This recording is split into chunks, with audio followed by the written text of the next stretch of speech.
12 baada ya saa 8 saa zetu za kanda ya Afrika Mashariki.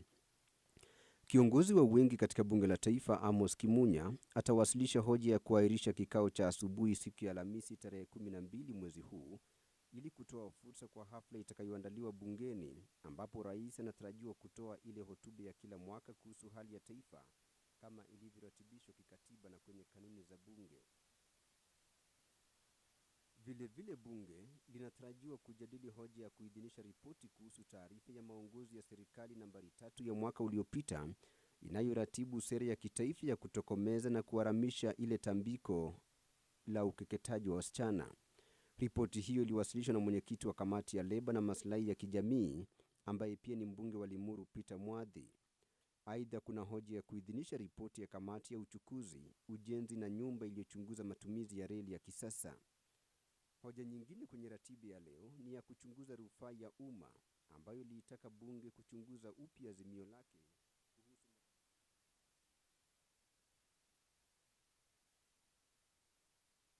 natarajiwa kujadili hoja ya ripoti ya kamati ya michezo, utamaduni na utalii iliyochunguza shughuli zinazojiri katika uwanja wa michezo humu nchini. Wakati wa maswali, mbunge wa Kimilili Didmas Barasa anataka waziri wa elimu kuelezea kiasi cha fedha kinachotengwa kwenye mpango wa kufadhili elimu ya kila mwanafunzi wa shule za sekondari na utaratibu unaotumiwa kulipia ada za ziada kama zile za chakula cha mchana zinazotozwa na shule. Mbunge wa Tigania Mashariki Josephat Gishunge Kabeabea anamuuliza waziri wa leba na maslahi ya kijamii hatua zilizochukuliwa kuhakikisha watu wakongwe wenye umri wa zaidi ya miaka 70 katika eneo bunge lake wananufaika na ule mpango wa kuhakimu wakongwe. Mbunge wa Kinango Benjamin Tayari anataka waziri wa usalama wa kitaifa kuelezea ni kwa nini lokesheni za Mzovuni, Nyango, Mkang'ombe, Mbita, Zivani, Kazamoyo, Egu, Busho, Katandogo ya Chigutu zilizoratibishwa kwenye gazeti rasmi la serikali hazijazinduliwa rasmi. Mbunge wa Sigowet Soin Kipsengere Koros anaitaka tume ya kuajiri walimu kuelezea utaratibu na utumiwa kuwapandisha vyeo walimu, hasa walimu wakuu na manaibu wao. Mbunge wa Nakuru mjini Mashariki David Gikaria anataka waziri wa elimu kuelezea kwa nini naibu chancellor wa chuo kikuu cha Egerton anaendelea kuhudumu licha ya kutimiza umri wa kustaafu.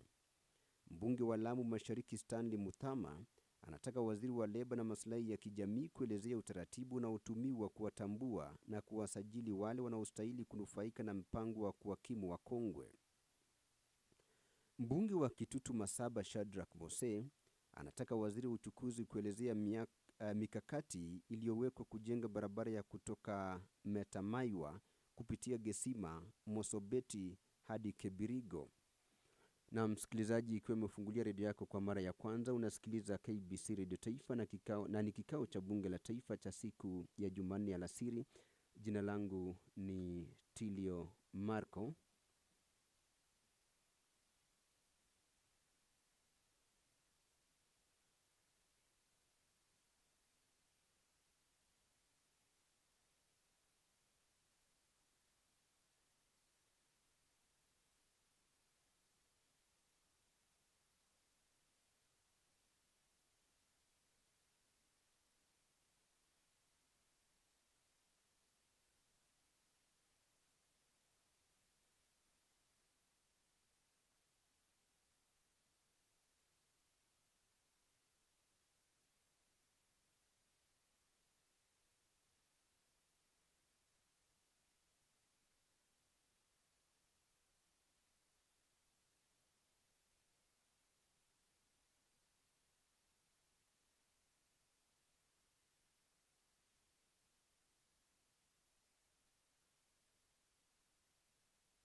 to factories for the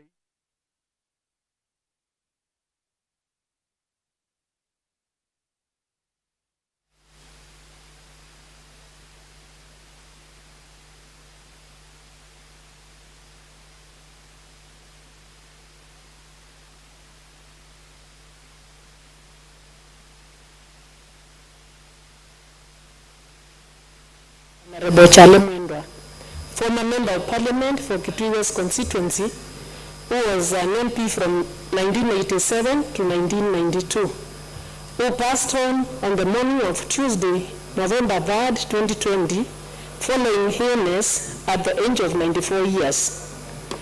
Honorable Speaker, Honorable Charlie Mwendwa was born on 23rd May 1926 and is one of Kenya's first directors of education. Honorable Speaker, he was posted to Nairobi as education officer at Independence, where he rose through the ranks to be first one who did the exams during those days can remember his signature. During his tenure, he signed all certificates of primary education up to 1972. As the first director of education at the time of gaining independence, he was faced with and addressed numerous racial segregation issues in the educational system.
Yeah, Mr. Speaker, I had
God's blessing during this difficult time. I thank you, Mr. Speaker. Member for Kitui South. Thank you. Thank you, Honorable Speaker, for giving me this opportunity. On behalf of the people of Kitui South and on behalf of myself and my family, I would like to give my condolences to the family of the Charles. Let me say that because it's a very big family. As we thank God for giving him a long and fulfilled life at the age of 94 years, we would like to thank God for the long and fulfilling life that he has been given. Honorable Speaker, Honorable Charles Mwendwa was a pioneer educationist who served this country with a lot of zeal. Being an investor and a key person who supported many people in Kitui County, we would like to take an opportunity this time to wish his family God's mercies and support at this difficult time. We'd also like to thank the various governments for giving him an opportunity to serve in the Ministry of Livestock, Ministry of Water, among other ministries. Also, we would like to thank his family and also thank God for the contribution that he gave in terms of the multi-party democracy that he supported in his life. So, Honorable Speaker, thank you for giving me this opportunity. Member for Mafoko. Thank you, Mr. Speaker. I join my colleagues too in condoling this family on my behalf, that of Mavoko and the entire Machakos County. Mr. Speaker, you know I'm the governor in waiting, and I know, Mr. Speaker, I know we have been talking of dynasties. Mr. Speaker, when I look at the Mwendwas, Charles Mwendwa was an early educationist, and he was a brother to the late Kitile Mwendwa, the first Chief Justice of this country. Mr. Speaker, you're also aware and alive that the first lady minister in this country came from this family. Mr. Speaker, this is a family which has blessed my community so much. Mr. Speaker, when I look at Charles Mwendwa, those days when education was not known, he is known in history having gone to the village and picked every young man who was ready to go to school. Mr. Speaker, again, his leadership went ahead. He was appointed as Minister of Lands, Livestock, Water. And then, Mr. Speaker, when I look at such a gentleman dying at the age of 94, it now begs me the question, Mr. Speaker, for how long will we have leaders of this caliber take the baton of this country? Mr. Speaker, we remember this man as a noble gentleman. And as a community, Mr. Speaker, I want to tell you we've really lost. But we have learned from him because this is what we say. He has lived, and now we are celebrating his life. Mr. Speaker, I invite the whole House as members of Parliament that during his funeral, we invite you, despite the coronavirus menace, Mr. Speaker, we give him a good send-off. I thank you, Mr. Speaker. Honorable Osion. Yeah, thank you, Honorable Speaker. I rise to join the rest of us in the House in sending condolence message to the late former cabinet minister and a distinguished leader in this country. I wish to inform the House that the Honorable Mwendwa was also a minister for labor, and therefore the labor movement has lost a great friend who really meant a lot and contributed a lot to the labor movement. The current building of Kenya National Union of Teachers, the foundation stone was laid by Honorable Mwendwa. And truly, this country misses such caliber of leaders, particularly when it comes to ministers. And it's good, Honorable Speaker, that the country is thinking of going into the future, having ministers nominated from elected members of Parliament.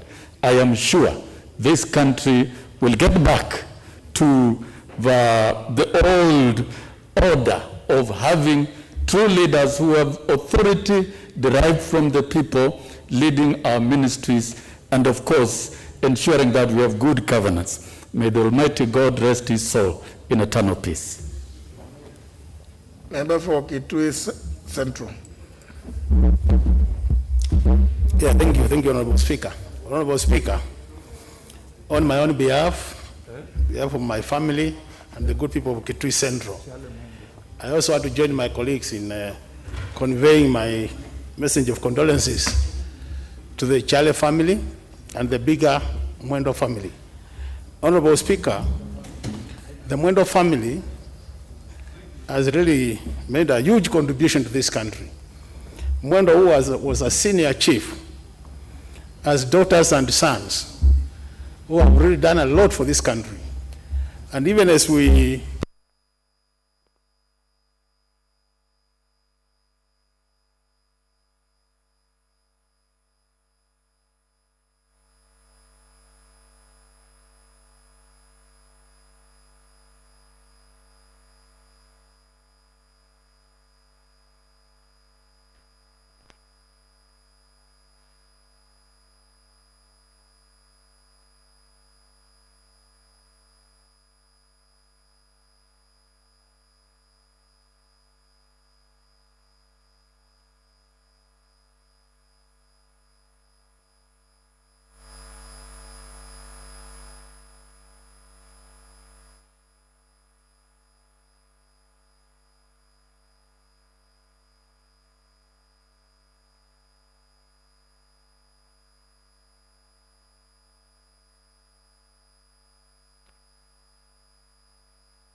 It is a scientific fact.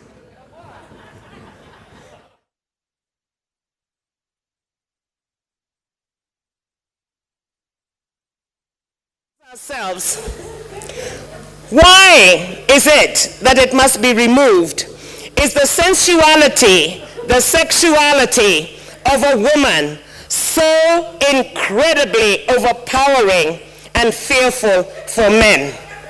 Having said that, Mr. Speaker, sir, I want to agree that I think it is important that in as much as we educate our women, we also educate our men on especially the spiritual aspects of this terrible, terrible act. With those few remarks, I support. Well, I also took out the Honorable Robert Boy by mistake, so maybe we could take over from there.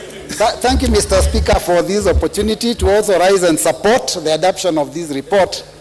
Mr. Speaker, I am also a little lost because of the terms that members have used, and I know my daughter and my parents are watching, so I have to be very careful what I say about this. But all the same, Mr. Speaker, it's not practiced in the region where I come from.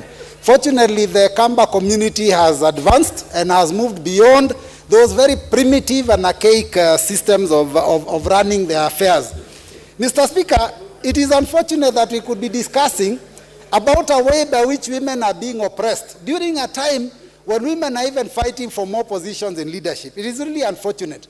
So I rise to completely condemn this barbaric act. Mr. Speaker, I have listened to my colleague, and what he has said is really the truth.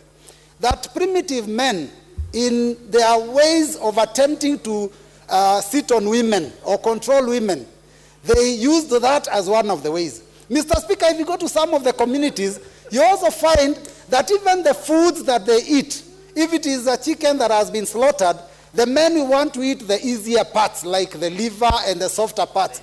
And then they leave things like the claws, for the women. So, Mr. Speaker, I think it's a very primitive way. Looking at where Kenya is going and where the world is going, it's important that all of us realize that there's a lot of equality between the genders. In fact, many people say the women are the weaker gender, but that's really not true. There are many, many times when the women are actually stronger than men. Emotionally, they are stronger than us. In terms of, in terms of intellect is where I think men may be a bit of an advantage, but all the same, I think emotionally women beat us hands down. So, Mr. Speaker, I rise to say that I want to support this, but instead of complaining, Mr. Speaker, it's important that we kind of look at the solutions. What solutions have we been offered? Mr. Speaker, political leaders can offer very good solutions to this country. And those leaders that are scared of losing votes and they're able to sacrifice their women really need to be looked at very keenly, Mr. Speaker. So political leaders need to bite the bullet and ensure that they fight this vice to the last man. Mr. Speaker, civic education is also important. I think in some of the communities, they don't have enough civic education to know what are the benefits of not doing this. So, Mr. Speaker, we need to ensure that civic education is also given out in this country.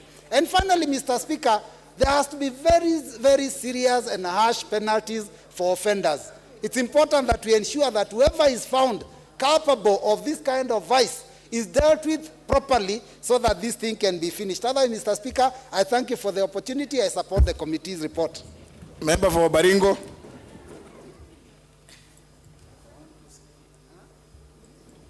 Thank you, Mr. Speaker.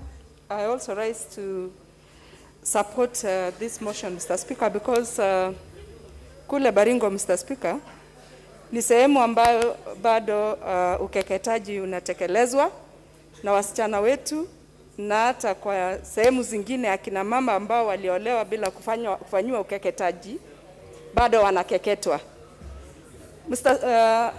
Mr. Speaker, tunajua kwamba jambo hili lilikuwa limetupiliwa mbali. Tumejaribu sana kupiga jambo hili, lakini hatujaweza, Mr. Speaker. Sababu ni kuwa wale ambao ndio wanafaidika na sehemu hii, hawajakuja kibaumbele na kuweza kupigana na vita hii. Tumekuwa tukiwasiliana na akina mama tu na wasichana, lakini wanaume ambao ndio wanaotumia sehemu hii hawako kibaumbele kupiga vita jambo hili. Katika hiyo hali, Bwana Spika, tunaona kwamba hata sisi tunapoenda kupiga jambo hili vita, wale ambao wanatumia hawaji mbele kusema kwamba tukionja hii ama ile iko na tofauti ndio wanawake wawache basi. Tunahitaji wanaume waje mbele watueleze ile imekeketwa, ile imekatwa na ile haijakatwa gani ndio gani.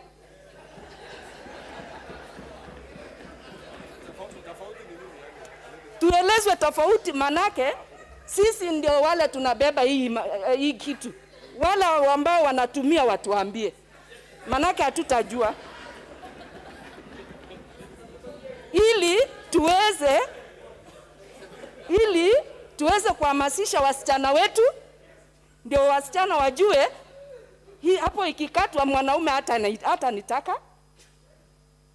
We need to approach these things, Mr. Speaker, sir, from different angle. From a very long time, we are just talking to women and men. We are just fighting from the women part, Mr. Speaker. And for a very long time, when we go for these meetings. Now, you see, if you decide to use Swahili, just use Swahili consistently. Haya, tuendelee. Bwana Speaker. Endelea sasa na hiyo mambo ya ulikuwa unasema.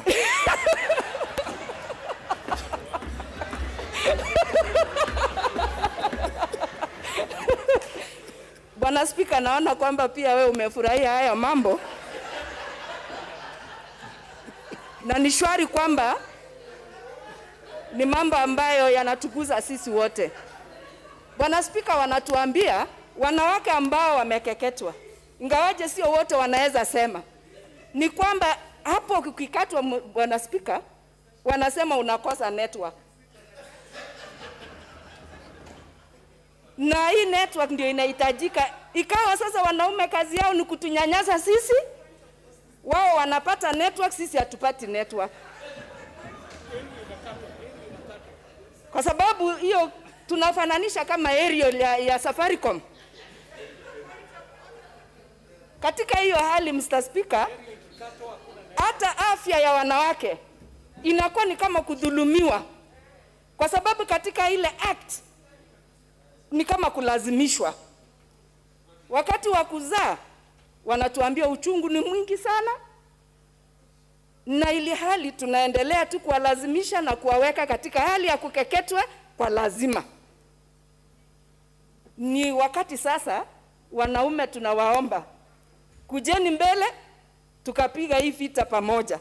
Mtuambie gani ndio bora kuliko hiyo ingine. Asante, Mr. Speaker. Member for Mavoko, I'm sure would be able to deal with that one now. Thank you, Mr. Speaker. Mr. Speaker, from the onset, I must say that I support this session paper. Mr. Speaker, let me explain to her before she forgets that when a lady is genitally mutilated, she is not well greased. So, Mr. Speaker, when you mutilate this organ, and I agree with members. What did you say? Go visit. Grease. I think grease is in the machines on motor vehicles. I mean, Mr. Speaker, I agree with the lady that we should tell her. In fact, and I want us to speak here because we are leaders. And I think even our young girls in our homes should know that mutilation of that organ is bad. And Mr. Speaker, I am saying one that is mutilated is not well lubricated for the game.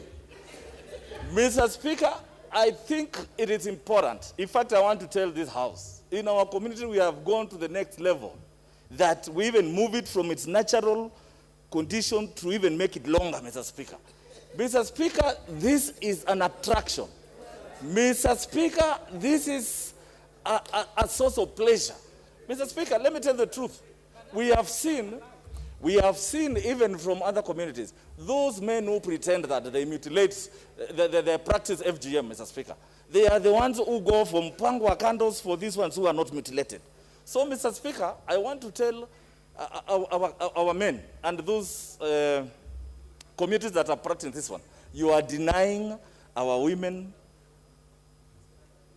a crucial, fundamental pleasure that they should enjoy. So, Mr. Speaker, I think if we implement this, and I think God created us with a purpose. So when we go ahead, I'm not saying circumcision is bad. I am not saying anything. It's biblical.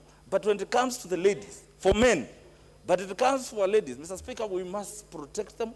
We must safeguard them so that when they reach at a time, Mr. Speaker, be it medically or they want to change, maybe it becomes, it is, you know, the Bible says if it is the hand that is making you sin, if it is a finger, Mr. Speaker, cut it. So if that position, if a person reaches that point, then let them make their own volition to decide whether they go for FGM, but not us, as citizens of this country, to advance all forth. So, Mr. Speaker, I support this session paper that FGM must be criminalized. Thank you, Mr. Speaker. Member for Wajir.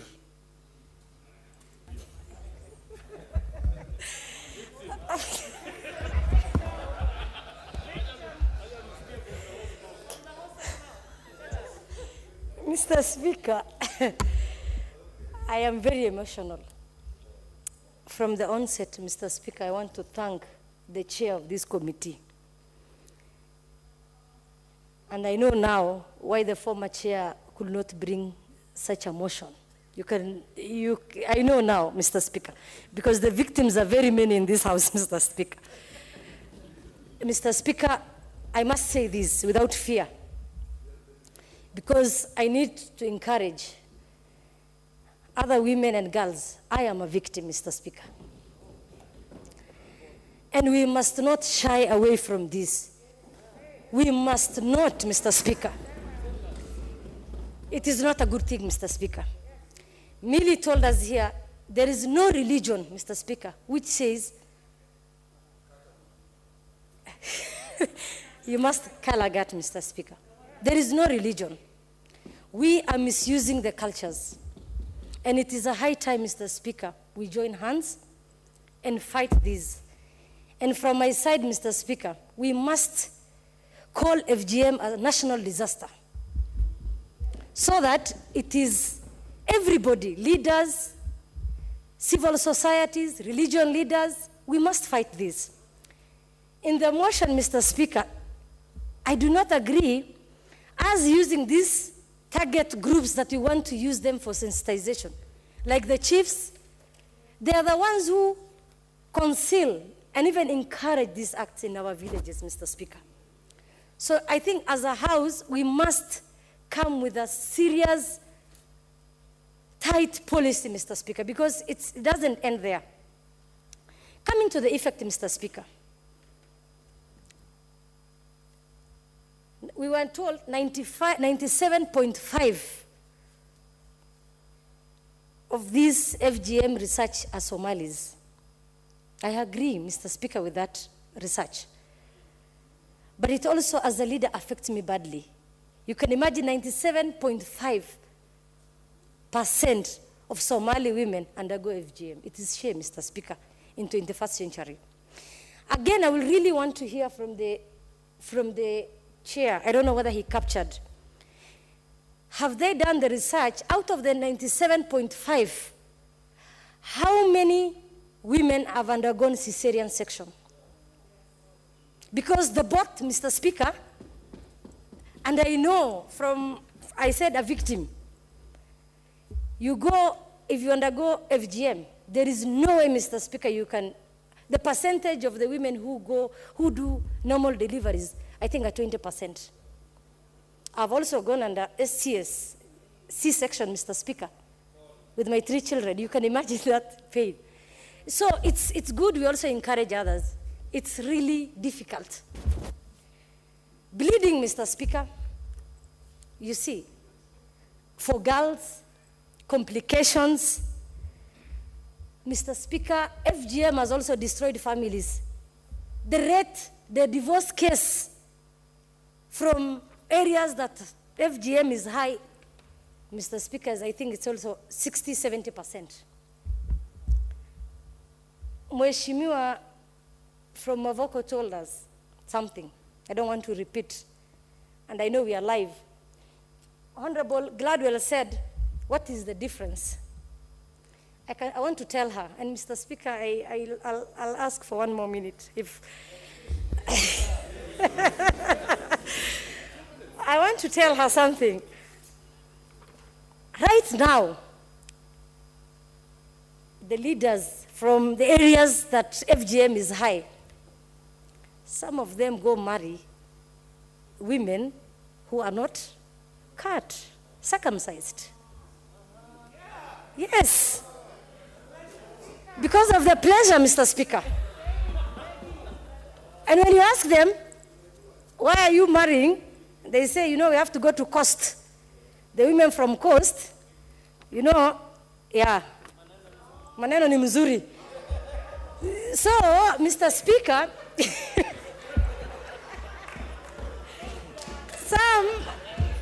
Mr. Speaker, so I want to tell Honorable Gladwell here.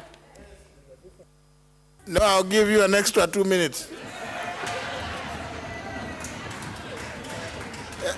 I give you an extra 2 minutes. So, Mr. Speaker, because I said I want to use this opportunity to encourage women and girls, Mr. Speaker.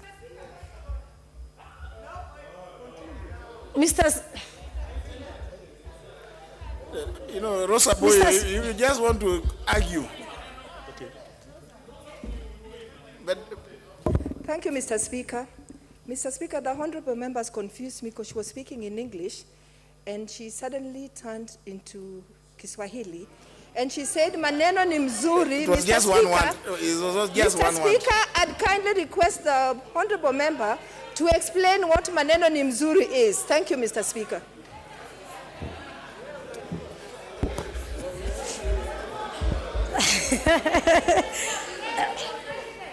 Mr. Speaker, you've already taken my minutes, so Mr. Speaker, what I mean is I want us to use the opportunity to correct the mess that some of the cultures have done to us. And it is injustice, discriminative to us, Mr. Speaker. And I want to say this without fear. Yes, it has caused a lot of divorce cases in areas that FGM is being practiced. But again, as Millie said, we have women, Mr. Speaker, as a result of FGM, who are going to do surgery, Mr. Speaker, right now. Reconstructive surgery. What do they want? They want pleasure. It is true. It comes with pleasure. It comes with a lot of good stuff, Mr. Speaker. So I want to ask the Ministry of Gender to up their game, to use that office very well and go to the grassroots and rethink about the people whom they are using to eradicate this mess, Mr. Speaker. We must come out as leaders, regardless of your religion, your culture, and where you come from.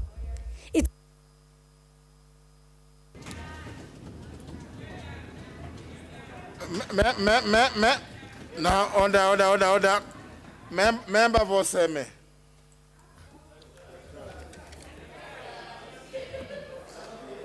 Thank you, Mr. Speaker, to give me this opportunity.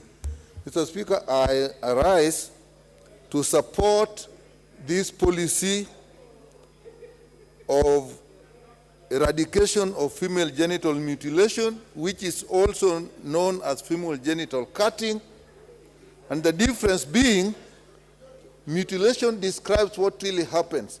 And Mr. Speaker, it is really a horrible act. I will not go into the details of the anatomy. I think Millie did that, and I can give a B+ for knowing the anatomy of the female genitalia. But, Mr. Speaker, this, if we leave all other issues of constitution, of the laws, of the policies, is the effect it has on the people who are involved. Leave alone the issue of pleasure and sensation, which has obviously really, we have enjoyed it here. But there are serious health problems. When we talk of the form that Millie was describing as infibulation, where actually the opening is closed. After cutting all the clitoris and all that, they cut the clitoris, they cut the valve, and then they close. It heals back. So basically, there's a hole that can only sometimes pass urine. And if it is done in early, the children, the ladies cannot even menstruate, and that alone will cause problems. At the time it is being done, many children have died from bleeding. Then there is severe infection that can follow. And then when it is blocked, you can actually have severe infection right up to the uterus, and the children can actually be sterile. Yeah, the girls can actually be sterile because of that infection. And when it comes to the time of delivery, Mr. Speaker, if it is that severe form, and the hole was literally closed, the opening was literally closed with just a small hole, it is impossible for the baby to pass. Then what happens? They have to go through cesarean section, and if they're in a place where that cannot take place, Mr. Speaker, the child can die, the mother can die, or it can be so severe that they actually damage the bladder, and you have free-flowing urine, what is called vesico-vaginal fistula, where the women will leak of urine throughout their lives. And they are smelling, and that may be another reason for actually the divorce, even leave alone the lack of pleasure. So in reality, Mr. Speaker, if one has to watch this being done, the videos where it is being done, then you will prefer the word mutilation rather than cutting. And therefore, I think, Mr. Speaker, this is something that we have to really fight. I had the opportunity when I was in the Ministry of Gender, and there is an approach. The Honorable Lady from Baringo, as was talking, people were actually joking. One of the approaches is approach the elderly people, the custodians of this, and actually involve them in discussions. And during that time, we were actually able to get agreement and signed agreement by the elders, the Jurinjeke, in West Pokot, and in Kuria. And looking at the data, it seems like it has made some effect. So, Mr. Speaker, the desire now to move the policy, the old policy was of abandonment, which looked voluntary, to one of eradication. Mr. Speaker, I support that. We must move from abandonment, which looks voluntary, to actually eradication, where we have to actually come forcefully with the force of law and actually eradicate this. So this policy of acceleration by 2020 may be a little ambitious, but I think it is something we should take and put enough resources and put the laws, enforce the laws, and get this eradicated if we can. Thank you, Mr. Speaker. The Honorable Soipan.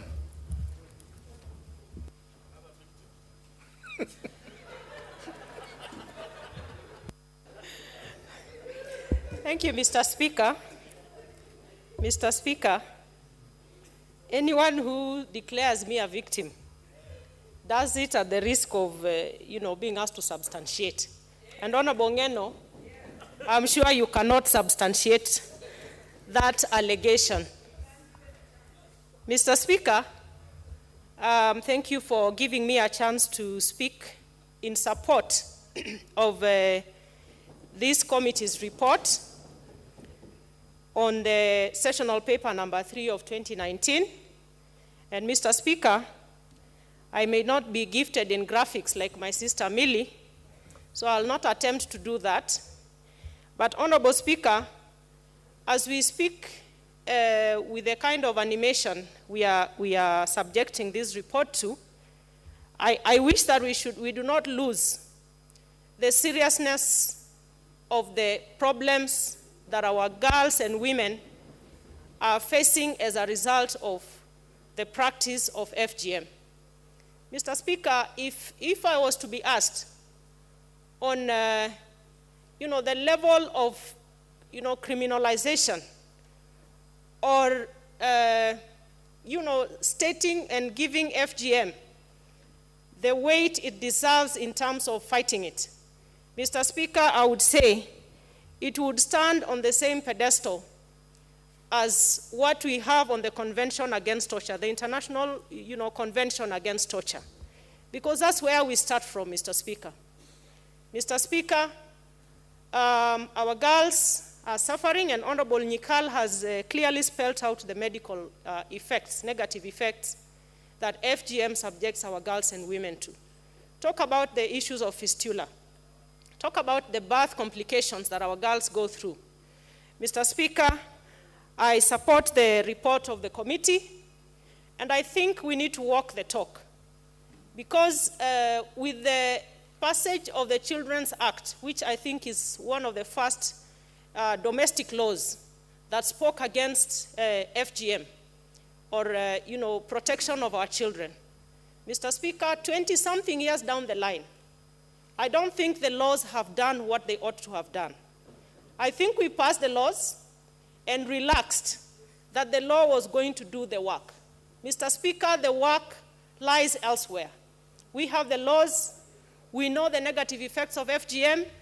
Now we need to take this a notch higher, and I think where we start as a house is sufficient funding for the anti-FGM board, so that they get out of the boardrooms, from the boardrooms discussing FGM on the boardrooms of the board, and go to where the tire meets the road, which is the grassroots level.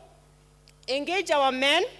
All these shenanigans about pleasure and, whether a cut woman is more pleasurable than one who is not cut or vice versa.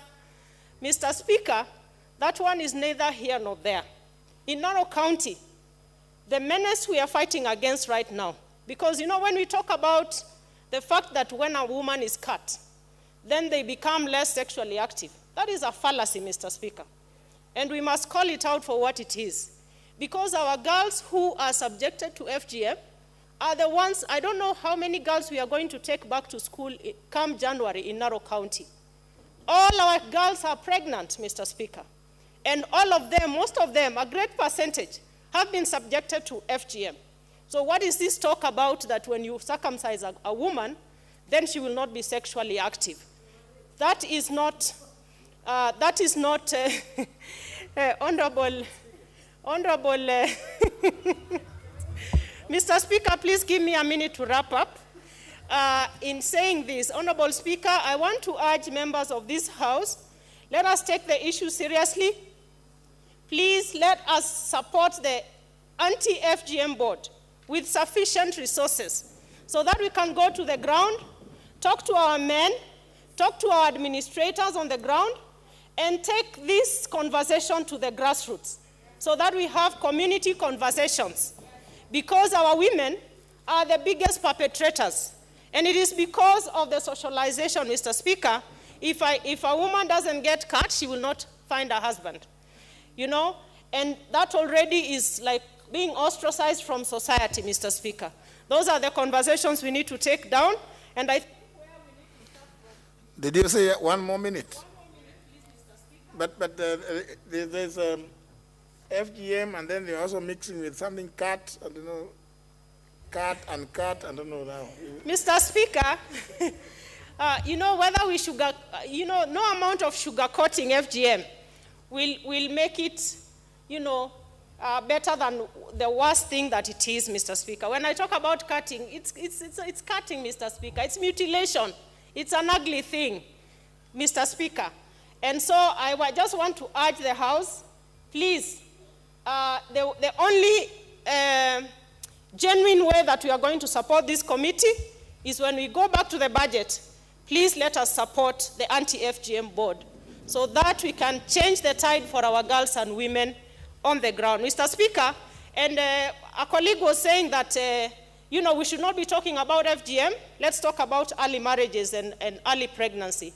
But FGM is a causative effect of early marriage and early pregnancy. Because once you circumcise these girls, they are women and they can't do those things. Thank you, Mr. Speaker. But I just noticed some specific members, I'm not going to name anybody, who appear to have gotten a little tired of and walked out. Some would come in and, I'm able to see who belongs where in this debate. I've seen a number who have come in, and when they get there, they hear they listen and they take off. And you can see they are still taking off. Anyway, member for Rangwe. Then we will hear from the Honorable Sophia. I know she has done a lot of work in this area. Thank you so much, Honorable Speaker. I rise to support this session of paper that has been brought in by the committee, and I want to appreciate members who have given contributions ahead of me. Quite a bit has been said. And this is a matter that requires a lot of thinking over as a nation, thinking over as a community. It is a matter that is interesting when it is being said, but at the same time, the health effects of it, as has been talked about by Honorable Nyikal, the actual meaning that has been elucidated by Honorable Mili, and even the people who have gone through it, like Honorable Gedi, who have given us practical experiences that they have had, really gives a cause for us to seriously think about this matter, Honorable Speaker. But I sit from where I am, from a community where we don't do FGM. We don't cut anything at all, Honorable Speaker. We leave it as it is, and I don't know whether that gives any premium to the women who come from this region. But what I'm trying to interrogate is the real need for this to be done at this particular time. Because we cannot also wholesomely castigate one cultural practice. Because from where I come, in the greater Luo Nyanza, there used to be removal of teeth. 6 teeth used to be removed. And this would probably be replaced with FGM in another community. But removal of 6 teeth has since been abandoned because of the gravity of what it does, it causes to the persons who have this. And you even don't look so good when you have part of your teeth removed. So when I want to talk about this matter, I would just be curious why somebody would want to remove part of a sexual organ of a woman, for whatever reason. And also, Honorable Speaker, intact muscles can stretch when one is delivering. But a scar can never stretch. When cutting has been done, a scar is formed. And these cesarean sections have to be done because the mother cannot deliver the normal way that the mother ought to deliver, because there is the normal stretching because of the hormonal systems that the body brings about to allow the baby to come out through the mother normally. But when you create a scar and this scar heals, it can never stretch the way a normal muscle stretches. And also what Honorable Gedi has also talked about. This brings about many cases from her own research. I don't have this documented. It brings in issues of instability in families. Why instability in families? You go test the one that has been cut. Then you come here, test another one, or probably live with one who has been cut or not cut. Then you want them to give you the same effect that you expect in the cut and the uncut one. And this brings family instability. When we go to Article 53 of the Constitution, the right of the children, They have a right to be protected against abuse. And we must put our laws and systems to be in this time and age in line with our Constitution. And we are not doing anybody any favor, Honorable Speaker, when we debate this particular matter in the floor of this House at this particular time. So as I support this matter, this is a serious matter that is not only going to be relegated to sexuality alone, but we are looking at the healthcare systems of women, we are looking at the safety of the mother, we are looking at the safety of the child, and I cannot also imagine a situation where a girl cannot menstruate normally because the vagina has been closed altogether. So when blood comes, there is nowhere blood flows through. So I rise to support, and thank you for giving me that chance, Honorable Speaker. Thank you very much. The member for Ijara.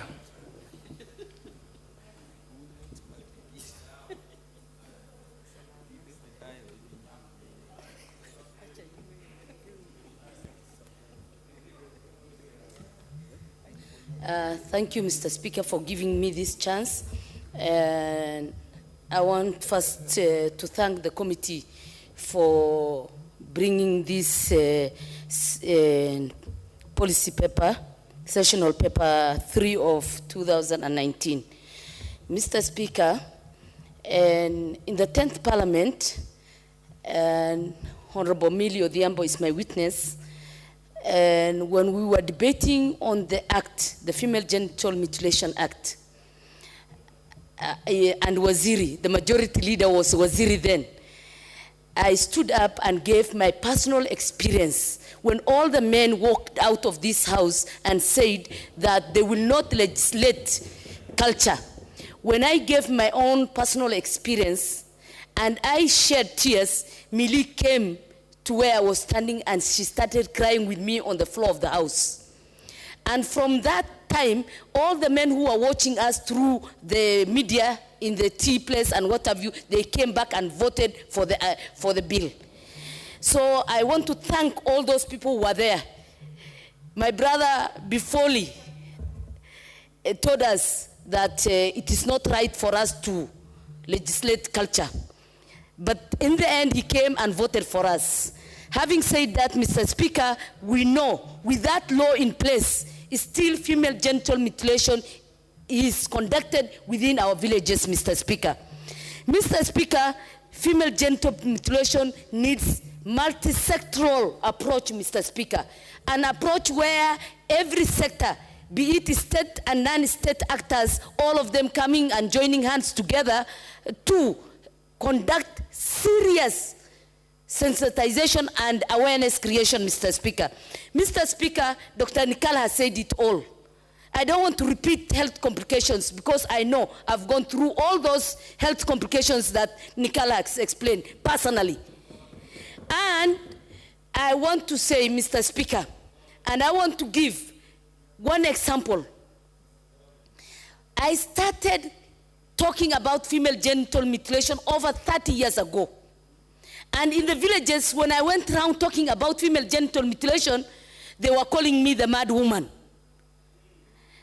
But what happened is, in the end, the religious leaders came to support and to talk about it openly because they felt it was the right thing for them to talk about it because female genital mutilation was causing death among the society and among the young girls and among the women during childbirth. There was one particular incident that I want to tell this honorable house. There was a young girl of 14 years old. Her parents chased her out of their home because they thought she was pregnant. The lady, people picked her from the streets, they brought her to my house. She came, I picked her, stayed with her for 6 months. I didn't know what to do with her. I took her to hospital. She's not pregnant, nothing. I didn't know. And here, her stomach was, you could physically see that this lady is pregnant. So what happened? There was an angel by the name of a doctor who came all the way from Sweden. So he took her. We came with him to Nairobi. We had to take her through many x-rays, Mr. Speaker. And what did we find?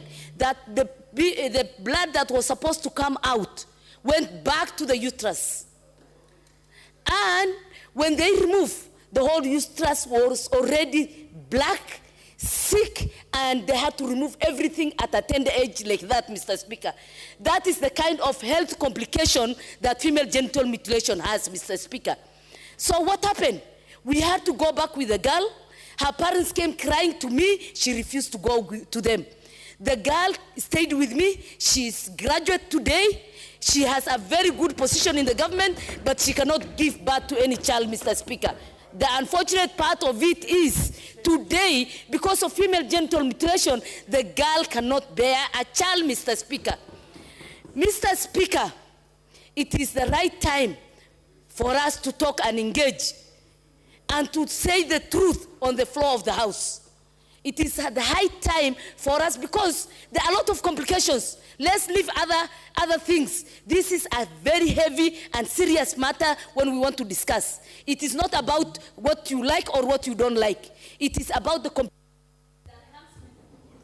Member for Sierra. Thank you, Mr. Speaker, for giving me this chance to contribute to this female genital mutilation that has been a fight for many years. It's not the first time that it has come to this House. But we do have so many harmful cultural practices that women go through. FGM is one of them: early marriage, domestic violence, and so on. There are so many. But this one touches one's heart. Just look at the title, FGM, female genital mutilation. Mutilation as an English word proves that there is something very wrong with this. You cannot mutilate a body. It's terrible, it's horrifying. And that's why this must go. We have been told over and over again the consequences, the harmful consequences of FGM, and we continue to practice this. I think, Dr. Nyikalu, you have really expressed yourself so well. I was just in tears as you described it, because it is so painful. Just being told. I don't come from a community that practices it, but I have friends who come from these communities. They talk to us, they tell us the challenges they go through emotionally, physically, socially. It is horrifying. It is our responsibility to make sure that we come up with policies that will protect women. Women have gone through a lot. And this is one of those that we cannot wait. We must come up with a policy as fast as possible, because so many women are dying as they give birth. So many women are leaving school as they get mutilated. So many girls are being divorced. You know, we cannot see women suffer and we keep quiet. One of the things that I saw in this country during HIV and AIDS, before HIV and AIDS was declared a national disaster, 1999, the government had a wonderful policy which was called Total War Against AIDS. I was involved in it. It was real total war. The government put money to fight HIV and AIDS. They mainstreamed HIV AIDS in every ministry, in education, in health, name it. Everybody was talking about HIV and AIDS. Everybody was teaching each other how to prevent it, how to look after those who had already got the infection. It was a very, very powerful program. And that's what I want to see in FGM. Let's put money there. Let ministries get involved. We need everybody on board, because this must go. I will not talk much about this, but I know it hurts. It's painful. It's a very emotional statement or a problem, because it touches the culture of a people. Anything that touches the culture of a people becomes a very emotional thing.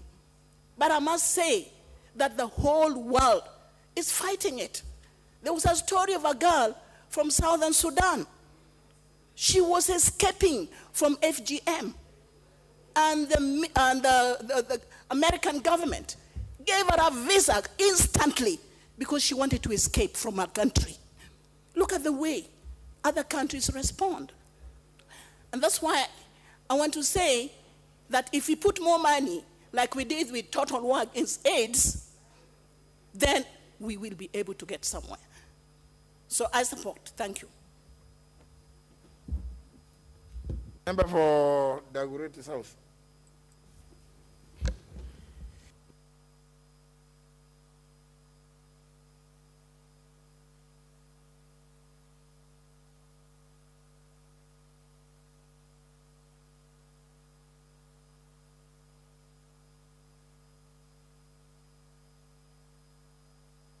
I just press for you.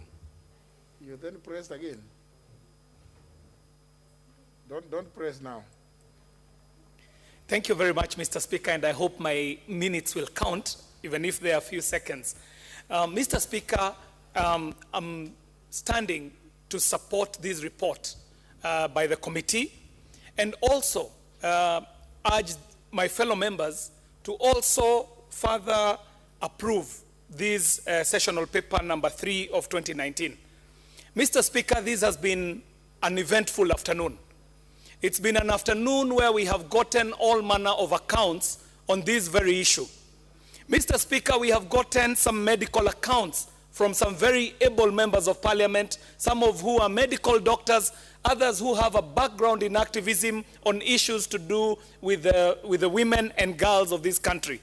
We've gotten some very good cultural accounts, Mr. Speaker, some which are for and some which are against.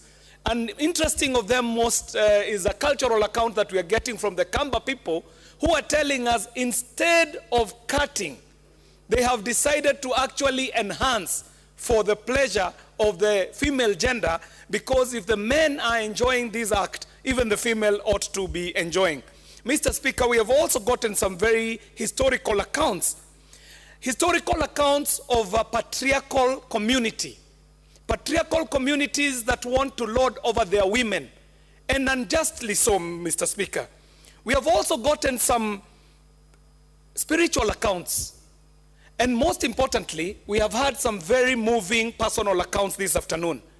And so, Mr. Speaker, it would be, in order for me not to go back to where we have been taken through the whole of this afternoon, and just start charting a new path, Mr. Speaker.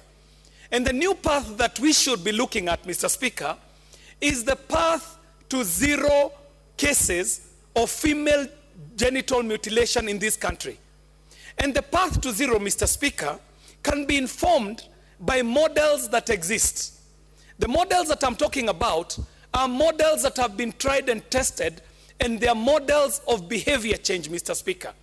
If this is a habit, if this is a cultural practice, if this is a behavior that has been taken up by cultures in this country, then there must be an existing model on how to change behavior of people from where they are to where they can go.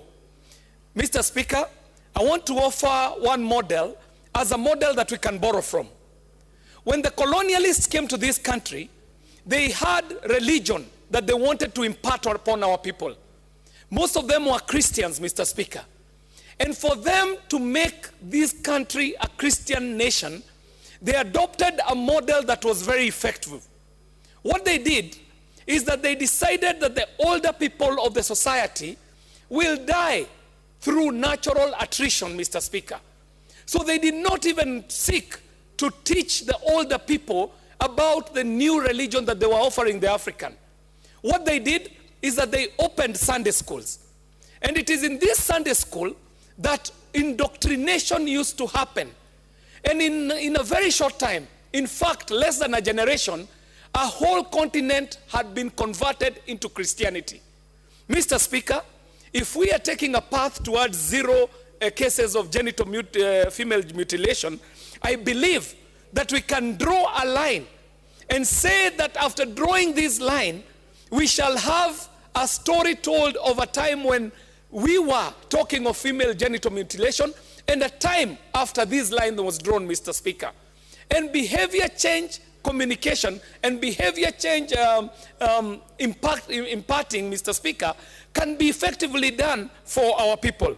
Mr. Speaker, I do believe that a path that was taken for the elimination of diseases like polio and the reduction of numbers of people getting infected with HIV is a path that can be taken by organs like the Female Genital Mutilation Board, and they could drastically change the trajectory of how this practice is being undertaken in this country. Mr. Speaker, I do believe that if we supported this report and actually further went on to push for the adoption of this sessional paper number 3 of 2019, we shall be moving towards that direction. Mr. Speaker, it's been an honor to contribute to this report, and I thank you. Shall we have Honorable Sosion Wilson? Yeah, thank you, Honorable Speaker. I rise to support this sessional paper number 3 of 2019 on female genital mutilation. Honorable Speaker, there is no doubt that the nation and this House agrees. Female genital mutilation is not only an abuse of our girls, but also is a health hazard. It is an outdated practice that should not be practiced in the 21st century.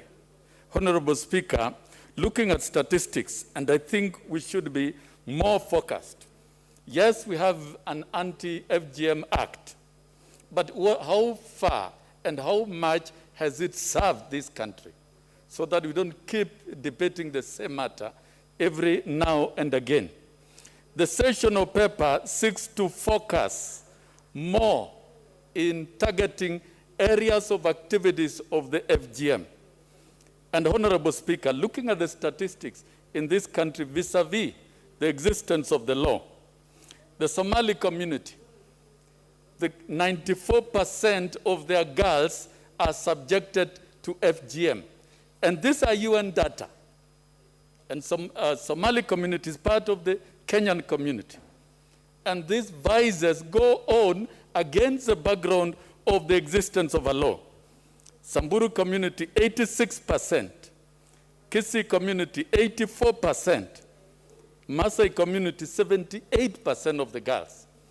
I have not seen the Kalenjin here, and I can confirm it goes on. Honorable Speaker, last weekend I walked into a village where 50 married women have deserted their marital homes to go for circumcision and surrendered their children to their grandmothers. This is a practice that is real, it goes on. And unless we not only speak to it, but engage in focus activities, we'll keep talking about this. Honorable Speaker, in terms of education, it has been the biggest hindrance of advancement of girls in the education sector. Other statistics here indicate that even at the Teacher Service Commission, women in leadership, that is the heads and principal, their number is at 27%. 74% are men. And therefore, the damage to girls at an early age has got a lot of effect in terms of advancement in their later stages in life. Even in this House, it is one of the hindrances of granting women in competitive politics, in the economy, in finding their space. Honorable Speaker, there are, of course, other data. There is a lot of connection with FGM and underage mothers. Data also, UNESCO data indicates that in some of these communities, in fact, majority of the young mothers underage are connected with female genital mutilation.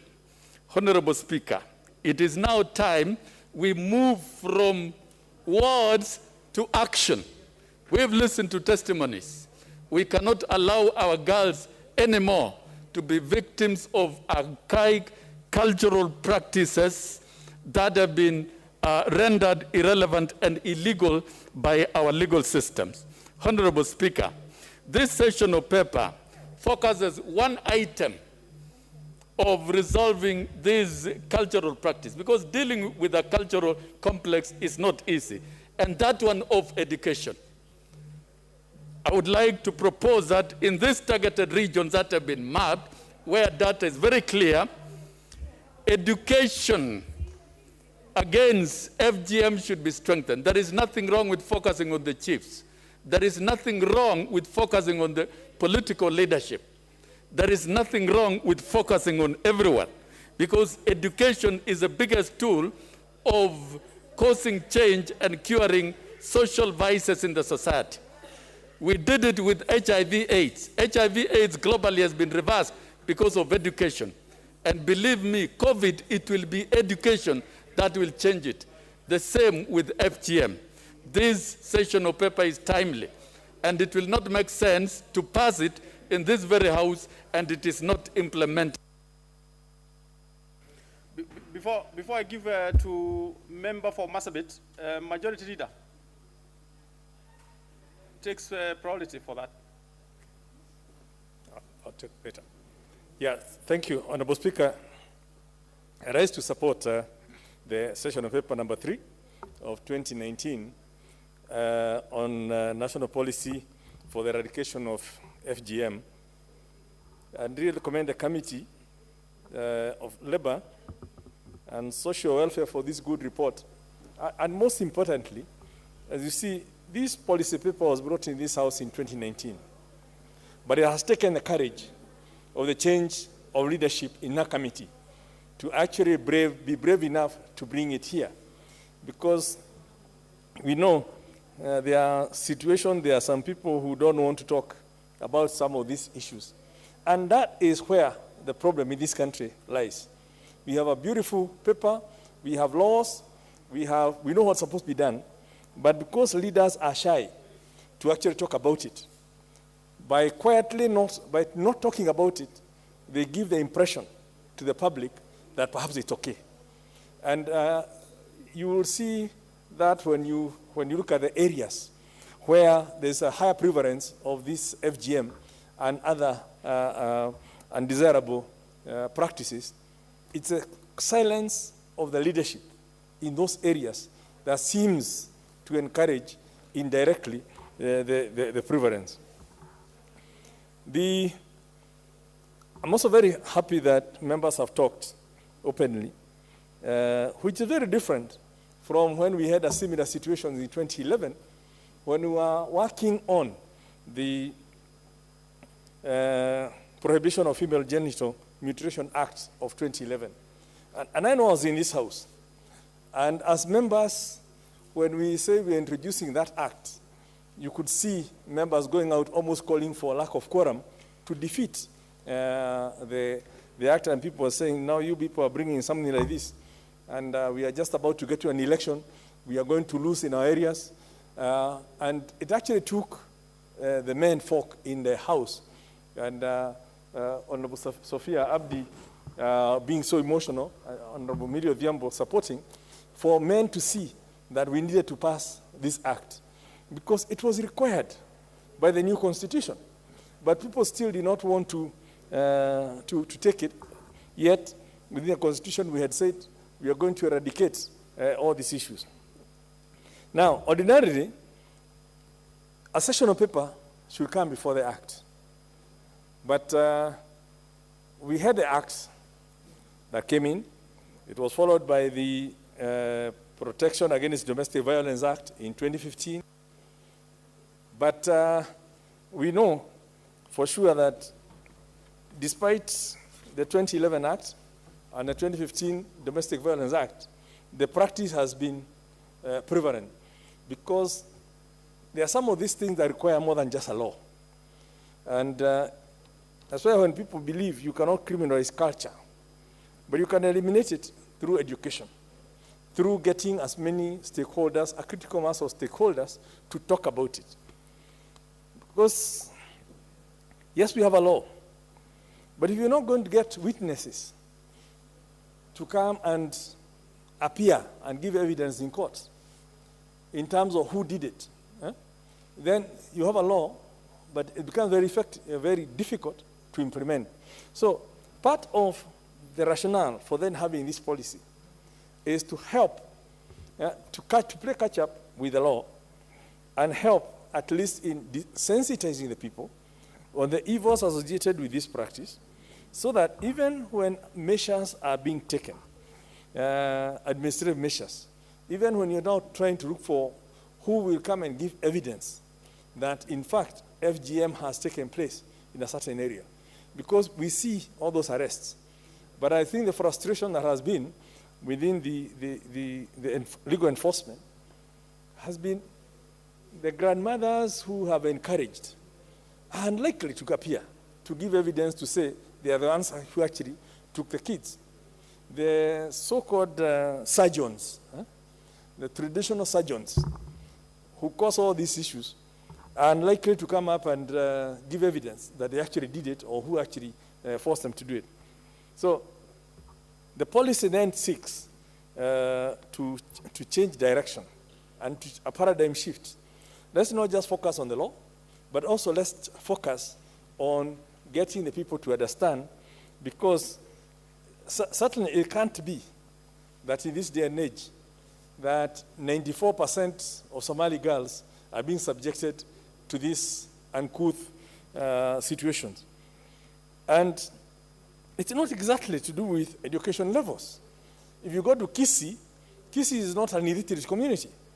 But with 84% of the girls being subjected, it tells you that it's more embedded in the culture rather than the illiteracy levels. There's no correlation between the literacy levels and the prevalence. And even with Maasai country at 78, the Samburu at 86, and I'm sure if you bring these statistics, you'll be able to see it, that even in communities that are expected, some are even highly religious, but it's still being practiced because of some of those cultural things. So in terms of this policy, and why I like it, it's obviously now recognizing that, yes, we are not going to fight this issue through laws. So let's get a multi-sector approach. Let's get more players in it. I know people talked about the chiefs. They are perhaps not the best people to do it, but they represent government. But the chiefs cannot do it alone. The Nyumba Kumi will not do it alone. It requires each and every person to actually do it, including what Honorable Sosion says, inclusion of the same within the school curriculum, and I'm sure within the new competence-based curriculum. These are some of the issues that are being, so that kids can start even looking at their sexuality, looking at their own personality, and avoiding being harassed or agitating, that they must follow what their grandmothers went through, because they will not be empowered. So the policy recognizes, obviously, the impact that this FGM has on gender inequality. And I believe when women get empowered,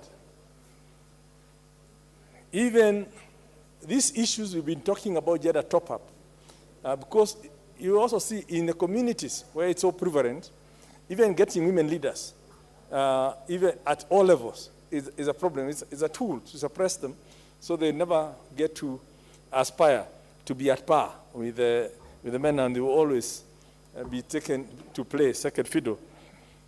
When we eliminate some of these cultural practices, at least we are going to get even the parity that we are looking at, both be it at the elected positions and even at the workplace. It's also important to note that Kenya has also ratified a number of international legal instruments that talk to all these violations of human rights. And if you look at the Universal Declaration of Human Rights of 1948, the International Covenant on Civil and Political Rights, 1966, the International Covenant on Economic and Social Cultural Rights, again, 1966, Convention on the Elimination of All Forms of Discrimination Against Women, 1979, Convention against torture, another cruel, unhuman, or degrading treatment or punishment, 1984, and the UN Convention on the Rights of the Child, 1989. So all this, it's not like we are starting from zero. All these have been there, have been ratified, are part of the Kenyan law, but the whole world is laughing at us. That with all this already ratified and codified within our laws, we still have 94% of our population being subjected to torture against those international conventions. Honorable Speaker, you know, our own Article 44, 3 of the Constitution bars any person from compelling another person to perform, observe, or undergo any cultural practice or rites. Now, if you look at FGM, for those who, the proponents of it, they say these are cultural rites that we have done for all these years, and everyone must be subjected to it. But Article 44 bars anyone from forcing somebody or compelling somebody to undergo some cultural rite. Article 53D, Mr. Speaker, specifically states that children should not be subjected to harmful cultural practices, inhuman and degrading treatment. 55D requires the state to take measures, including affirmative action program, to ensure the youth are protected from harmful cultural practices and exploitation. And I believe this is the basis or the formulation of this policy.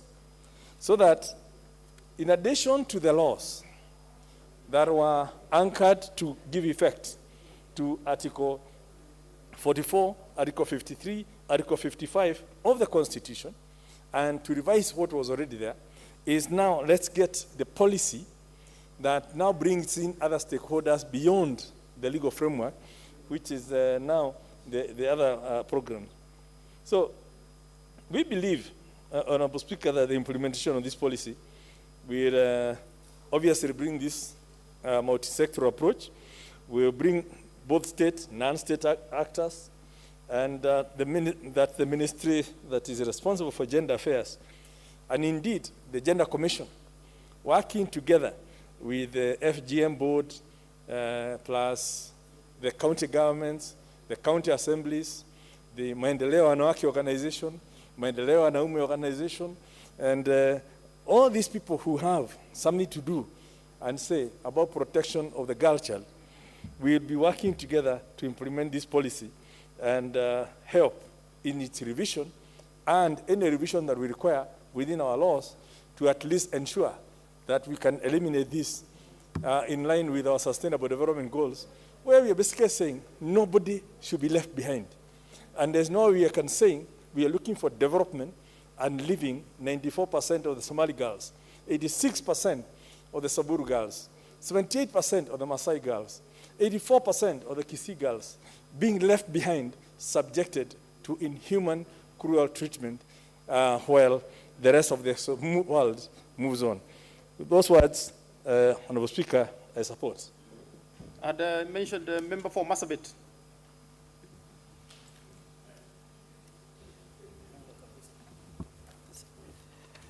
Thank you, Mr. Speaker, for giving me this opportunity. Female genital mutilation is being practiced by a lot of cultures in our country. This harmful practice affects women in many different ways. It leads to infection, severe bleeding, problem urinating, childbirth complication, and increased risk of newborn deaths. This practice should be completely abolished because there is zero benefit to it. My request to my fellow women, let what you have passed through, you must make sure that what you have passed through in regard to FGM, your children or a girl child will not pass through it. Thank you, Mr. Speaker, for giving me this opportunity. I support the motion. Member for Marsabit, that's a very powerful message to the members and to the world. Yes, let's have Honorable Opondo.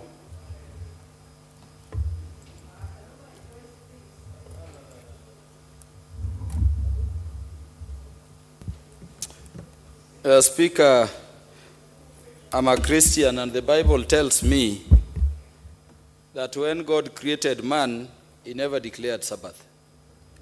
But when he created woman, he looked down and she was beautiful. And he declared the following day to be a day of rest. No creation was done again.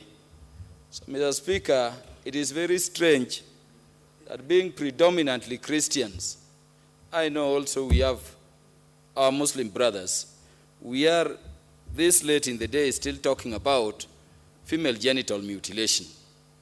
As Speaker, I've listened here, and most of the times I became emotional, listening to colleagues in this parliament talking about their experiences around female genital mutilation.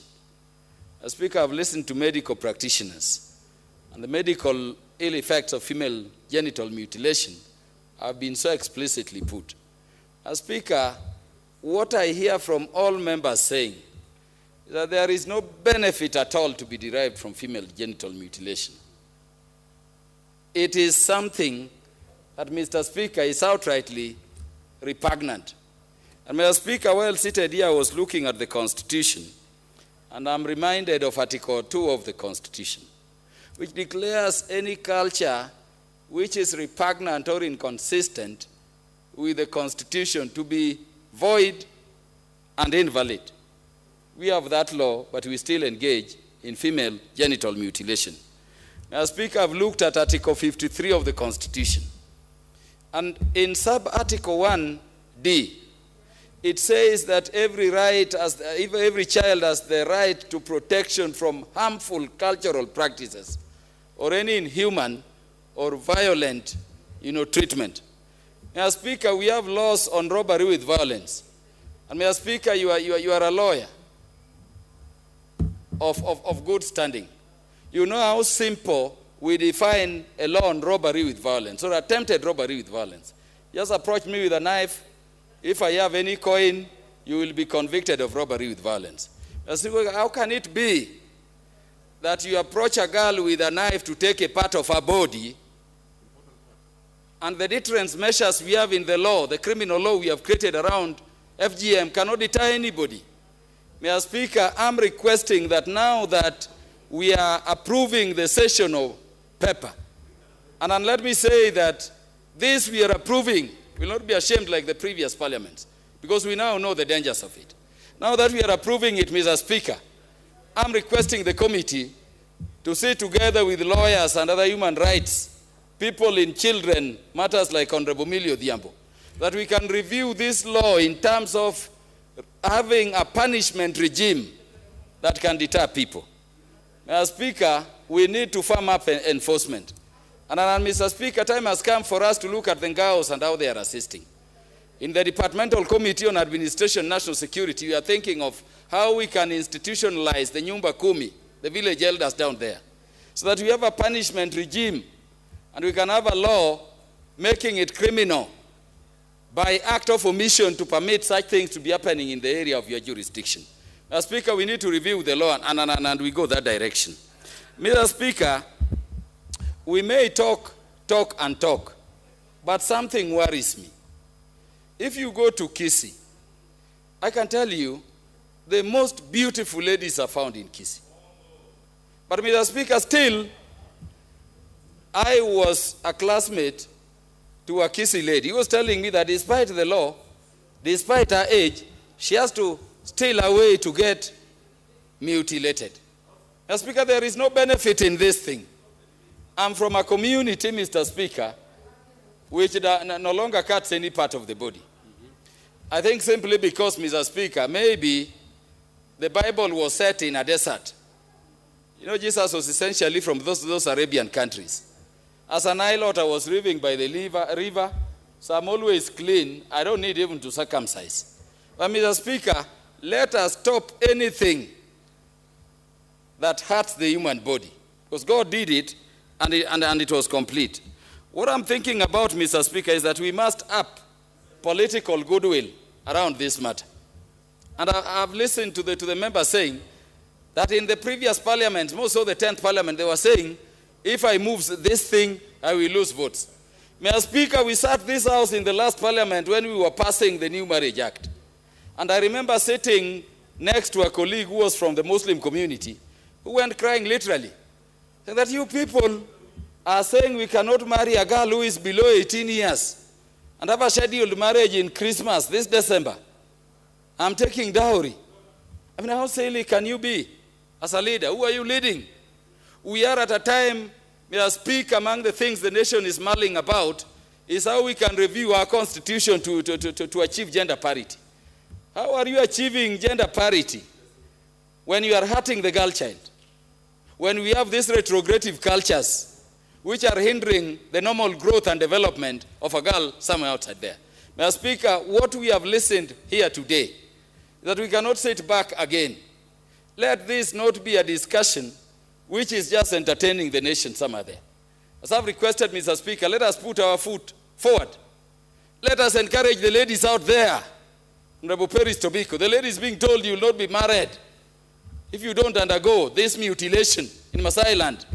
Let us tell them to go to other cultures who appreciate them. And we are being told here today that some cultures are pushing girls to be mutilated, yet the men from that culture are hiding and rushing for girls who are not circumcised elsewhere. It is the negative, cultural socialization we have in this country. I've heard people say, Mr. Speaker, why don't some people circumcise in Kenya? But why do I circumcise when I live by the lake? Why should I circumcise when I'm in Nairobi, I'm in my room with water flowing? Let us now look at the negative effects of this thing. And now that the whole society agrees it is a bad thing, let us up it to law and enforcement.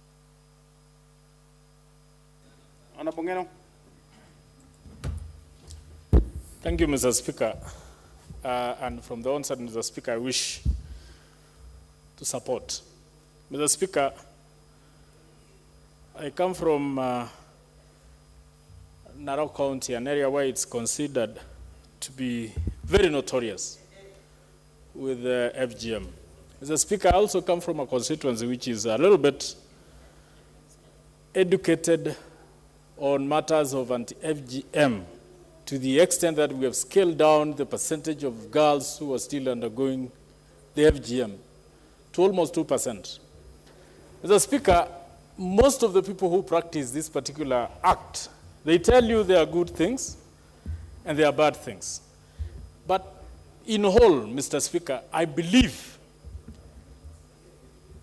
what this FGM does to our daughters, what this FGM does to our sisters, has no comparative effect to the good things that some of the people believe is having. Mr. Speaker, there is something which I think we also need to address ourselves to.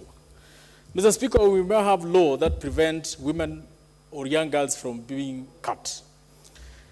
But some of these people have introduced another mode, which, Mr. Speaker, is very hard even to curb, even for the chiefs and assistant chiefs to deal with. Mr. Speaker, nowadays people get married, and women who are married go and practice it in their homes, in their houses. And Mr. Speaker, even those people who would want to arrest these women who have been circumcised, when they arrive at the homes where these people are, they pretend to be cooking and doing some other stuff. It becomes hard to know whether they are circumcised or not. So there must be a formula, Mr. Speaker, where we can deal with it, and so that we can manage to curb it. Mr. Speaker, my Deputy Speaker actually commented or touched on something which I believe we should also enhance in law. When you look at the percentage of those girls who get lost or who drop out of school because of FGM, vis-a-vis the percentage of girls who drop out of schools because of early pregnancies and early marriages, Mr. Speaker, I think the act of early marriages is actually overtaking the act of FGM. And Mr. Speaker, this is destroying our girls completely. Because when you look at the percentage of those girls who have been or have undergone the cut, vis-a-vis those who have got pregnant at an early stage, Mr. Speaker, most of those ones who get pregnant at an early stage, Mr. Speaker, get lost, and they disappear, and they lose their education, they lose everything, not even marriages, nothing. Mr. Speaker, I think also on the same breath, while we are forming this authority should also look at how do we curb early pregnancies? How do we deal with early pregnancies? I remember, Mr. Speaker, when there was an analysis which was done, and I was wishing that most of the members, especially who come from Narok County, will look at this matter comprehensively. When an analysis was brought on how many girls drop out of school, Narok County was leading in the whole country. And then, unfortunately, Mr. Speaker, my constituency and those ones that neighbor me, that is Kilgore's constituency, were leading in Narok County on girl dropout. And the reason being early pregnancies. Mr. Speaker, I wish the breath we use in addressing the question of FGM, we also use the same breath in addressing the question of early pregnancies. Because the pregnancies that these girls, the pregnancies which happen in these particular areas, Mr. Speaker, are caused by the same people who also cause FGM. Men who want to marry girls. Men who cheat that they want to marry girls. Mr. Speaker, I'm one of a few people, members of parliament from Narok County, who took it upon myself to educate people against FGM. And I've told them there's a difference between votes and our girls. Let us educate our people to leave FGM, regardless of the circumstances we are in. And I believe, Mr. Speaker, that if all of us were to take up this matter, we will finish this idea of FGM, and at the same time, we will clear out the issue of early pregnancies. Early pregnancies, Mr. Speaker, is destroying our society at a faster rate than even anything else. Mr. Speaker, I wish we could have an opportunity also to address that particular issue. I thank you, Mr. Speaker, for that opportunity. We shall have Honorable Uyai Amisi. Thank you, Mr. Speaker, for giving me time to add my voice to an already unanimous support to this report. And Mr. Speaker, female genital mutilation is a primitive, ancient, archaic and barbaric practice that we should all condemn. And I'm happy all the speakers before me have unanimously condemned this act. And I don't believe even the people who practice knew the importance of that specific part of the body. Because in the fauna and the flora, the world of fauna and flora, animals and plants, God created different ways of reproduction. And for a man, reproduction was sexual. And therefore, that important organ is what was created to enable a man reproduce. So any person who was cutting, mutilating it, either he does not know the pleasure from that specific clitoris or he doesn't know how to touch it. Maybe if they knew, they would have not attempted to do that. And Mr. Speaker, this is not far away from, in the man's context, is not far away from cutting your balls. It's the same thing.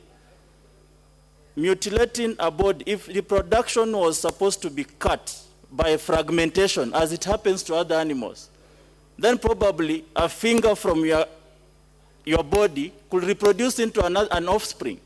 That's what happens in other plants. But for a man, it was specifically sexual. That is how we reproduce, and that's how we populate the world. So there is no value, there is no reason.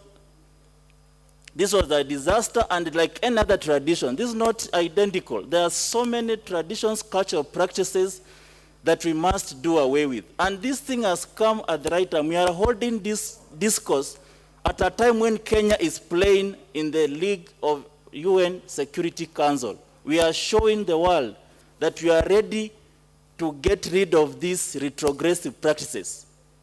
And at this time, Kenya is showing the world, as we play at the international arena, we are actually showing by legislating that we are ready to progress with the rest of the world. So I want to thank especially the chairman, who has been very active, very focused, very determined gentleman, for this initiative to make sure that we get rid of female genital mutilation once and for all. I thank you and I support. Let's hear from that far end. Honorable Bogo Menza. Thank you, Mr. Speaker, for giving me this opportunity to say a word about the eradication of FGM as proposed by Sessional Paper number 3 of 2019. Mr. Speaker, I think the statistics that have been shared here by the Leader of Majority and other speakers, they speak for themselves. 94% of the Somali women, they have gone through the knife. This is a serious matter, Mr. Speaker. But we need to ask ourselves, who are the victims in this case? The victims are women. But who propagates this victimization is the men. Because it's the women or the family, the mother of the family delivers, takes the baby or the girls to the quack surgeons, but with the full blessing of the father of the house. So there is need, and a serious one, that we need to carry out a serious civic education and sensitization, not only to the girls, but to the men themselves, because we are the ones who are propagating this horrifying act to these young women and ladies. So, Mr. Speaker, I fully support what the chair of the Labour Committee has done and his team. They have been very focused. They have dedicated their time, and they've come up with a very good policy which needs to be fully supported. But my disappointing part is, Mr. Speaker, if I got the chair correctly, there is 1.5 billion that has been allocated to the anti-FGM body. But so far, only 100 million has been dispersed. How can we be able to achieve the objective if the funds are not flowing? How? We need to fight it like the way we fought the HIV and AIDS. I think the speakers before me, they made it very clear. This country was so much focused when HIV and AIDS was a big pandemic in this country. And we spoke it freely. Everywhere you go, in schools, in churches, in mosques, wherever you go, in offices, we were speaking about freely and openly and candidly. And we were there to support one another. FGM needs to be given the same approach so that we can be able to win this war. Without it, Mr. Speaker, it will just be talk, but we will never walk the talk. So it is up to us as leaders, and especially the men leadership. The women that have done their part. We've had experiences here. We've had from Honorable Millie, we've had from the medical doctors. They have shared with us the negative impacts about the FGM. But it is us, the men now, who needs to come out clearly and openly and support the FGM. Otherwise, if we leave it to the women, they have done their part. But it is now up to us. And I think I heard Honorable Macau here discussing about the pleasures and what have you. And I want to tell you, Mr. Speaker, that organ, which Millie and other speakers mention it, a woman who has gone through the knife, it is very difficult to satisfy her. Because that is the most sensitive part of the body. And it is chopped away. You will work and you will work and you will sweat, but you will never satisfy that woman.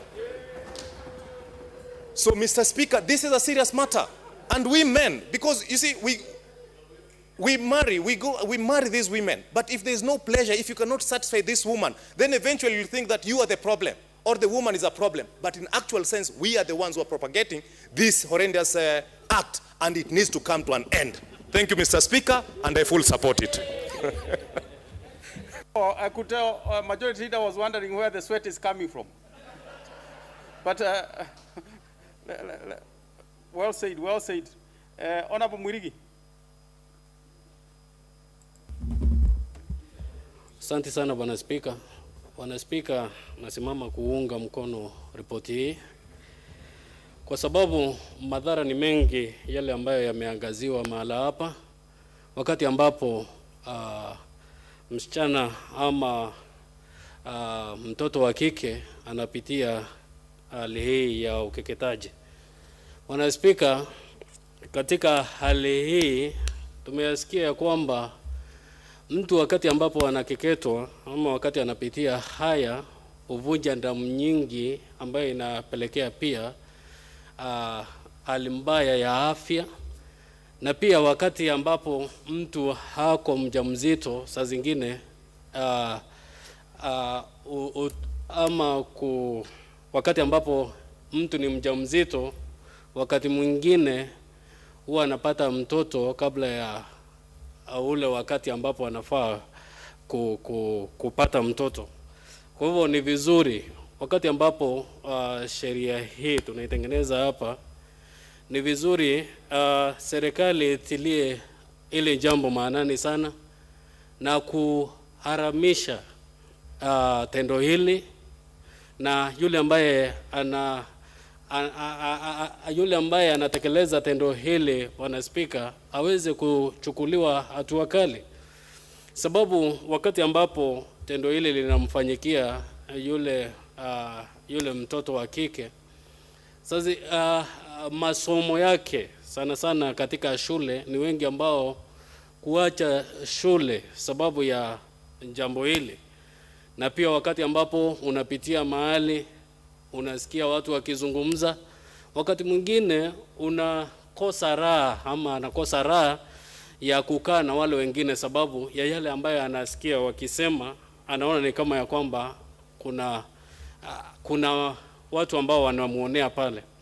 Kwa hivyo ni vizuri katika zile jamii ambazo pia wakati huu wanaendelea kutekeleza mambo ama jambo hili, sababu kwingine ni tamaduni, ni vizuri pia Wizara ya Jinsia ichukue nafasi hii kuelimisha zile jamii ili waweze kuyashika na kujua ya kwamba wakati ambapo unatekeleza jambo hili ama tendo hili, yule ambaye unafanyia kitu hiki anaweza kuumia sana, sababu madaktari ambao wako hapa tumesikia wakisema ya kwamba wakati wa hedhi, ile damu ambayo yule msichana anafaa kuivunja wakati ule, Bwana Spika, saa zingine inarudi ndani ya tumbo, ile ambayo saa zingine inaharibu nyumba ya mtoto.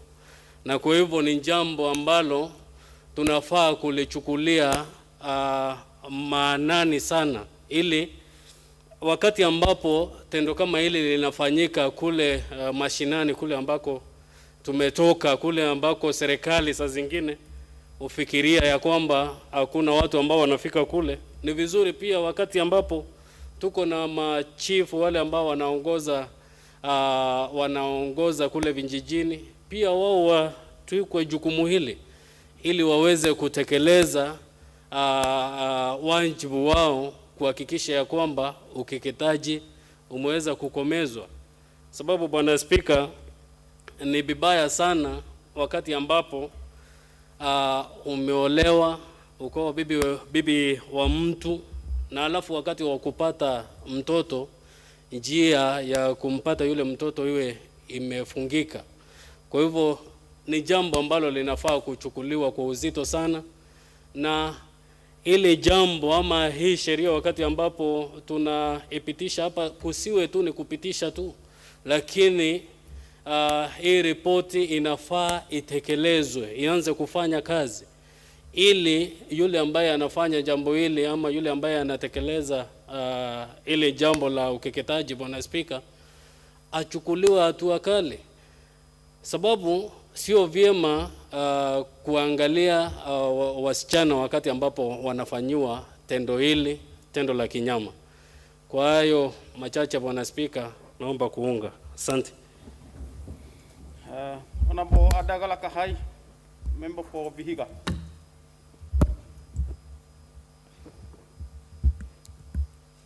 Thank you, Mr. Speaker, sir. I want also to support this motion, sessional paper 3 of 2019, concerning female genital mutilation. Mutilation in itself, as my colleagues have put it, is a very bad term. When you mutilate somebody, this one means that you have really destroyed that person And it is very sad. We've heard from the horse's mouth the people from those areas that undergo such. I may not be in a position to know the experience, but from the description and from the way it is being talked, it seems these girls and women are passing through a terrible situation that does not warrant people to go through such. Mr. Speaker, I would say it's very sad if they use crude weapons to scoop part of the women's genital parts. That is actually very cruel, and the way one of the senior lawyers, member of the parliament, has talked, I think that one is a crime that can be punished, and if people are found to be flouting such, it's indeed sad. I'm shocked to learn that the girls or the women are shown their private parts are stitched. This makes them not to go for menstrual period in a good manner. It makes them have some of the blood goes back to the uterus, which causes a lot of things, and thus can be the cause of several cancer cases that you are experiencing in women. So, Mr. Speaker, sir, this kind of genital mutilation should be stopped, because in the men, I don't know whether they also scoop all their whatever during circumcision, but some of the cultures we have, as much as we are promoting culture, some of these cultures should be stopped and must be done away with to save, and especially the women. It is sad, Mr. Speaker, to hear what these women from the other side, what they undergo. I've actually felt it, and therefore, Mr. Speaker, I think this genital mutilation exercise should stop. The way one person has said here, it should be a national disaster. That one should be handled with as fast as it's needed. And this committee have done a very good job, and I hope it has to be implemented with the necessary agencies so that anybody found mutilating the private parts of a woman must face the law, must be jailed. You cannot subject young girls, Mr. Speaker, sir, to this kind of humiliating experience.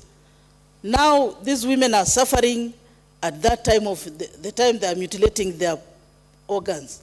Now, when it will come also to giving birth, the same scenario. This is actually uncalled for in this century. In this time we are living, this is uncalled for. Mr. Speaker, sir, I want to support this motion, and it should be worked on as fast as possible to stop these women from enjoying their natural rights, because this is a right that a woman should enjoy, and it is very sad to learn and to hear from the horse's mouth that they are suffering without bitterness. Those women in those areas who are being threatened that they will not be married, I wish to tell them to come to Vihiga.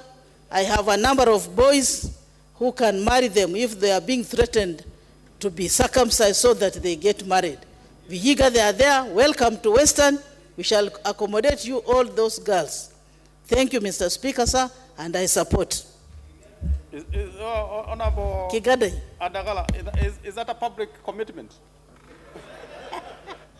Now, Honorable Makau, I was to give you, you look like you have an intervention, but you are supposed to be next to speak to this. Or are you using an intervention to... Thank you, Mr. Speaker. I had spoken to this, but Mr. Speaker... Oh, you had.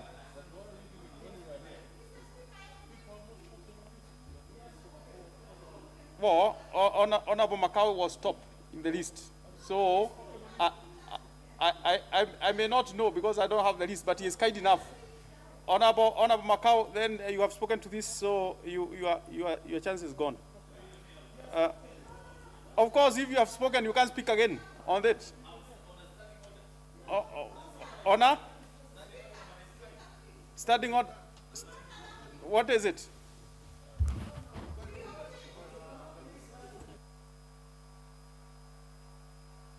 Order, Macau. If you have spoken on it, you cannot stand on that standing order when you yourself have spoken. It will be a bit selfish. Honorable Macau, but nevertheless, actually, this motion is time bound, and not very many minutes are remaining. So let's give still a few members to speak to it. Very well. No question.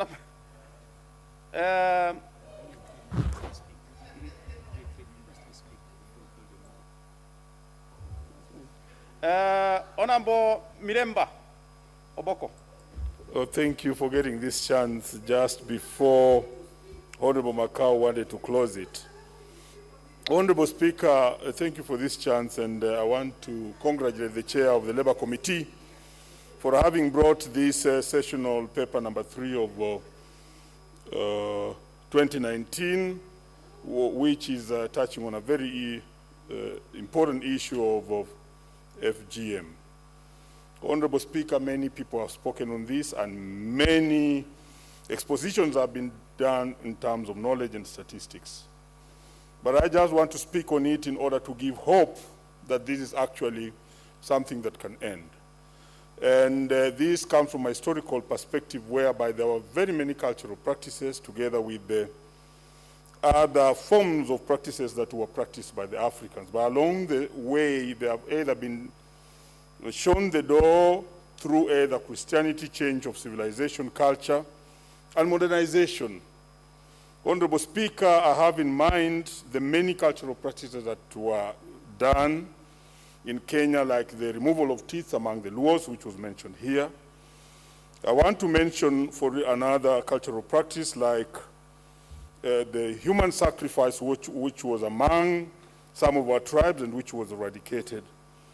There was killing of twins, Honorable Speaker, as part of the cultural practice of the Africans, and Kenyans also involved, which has been done away with, and many others, including the cults and the belief in traditional medicine at the expense of people dying, which today have been actually mitigated using laws such that they're actually dying. Therefore, I want to speak to the communities that are practicing this, both among the Samburu, among the Maasais, and other communities mentioned more, so the Somali, that this is actually a cultural practice that can actually end. And this will involve the leadership there and the education in those particular areas coming up to defeat FGM, because it's not a good cultural practice. But more closely, Honorable Speaker, is this same FGM among the Agikuyu community.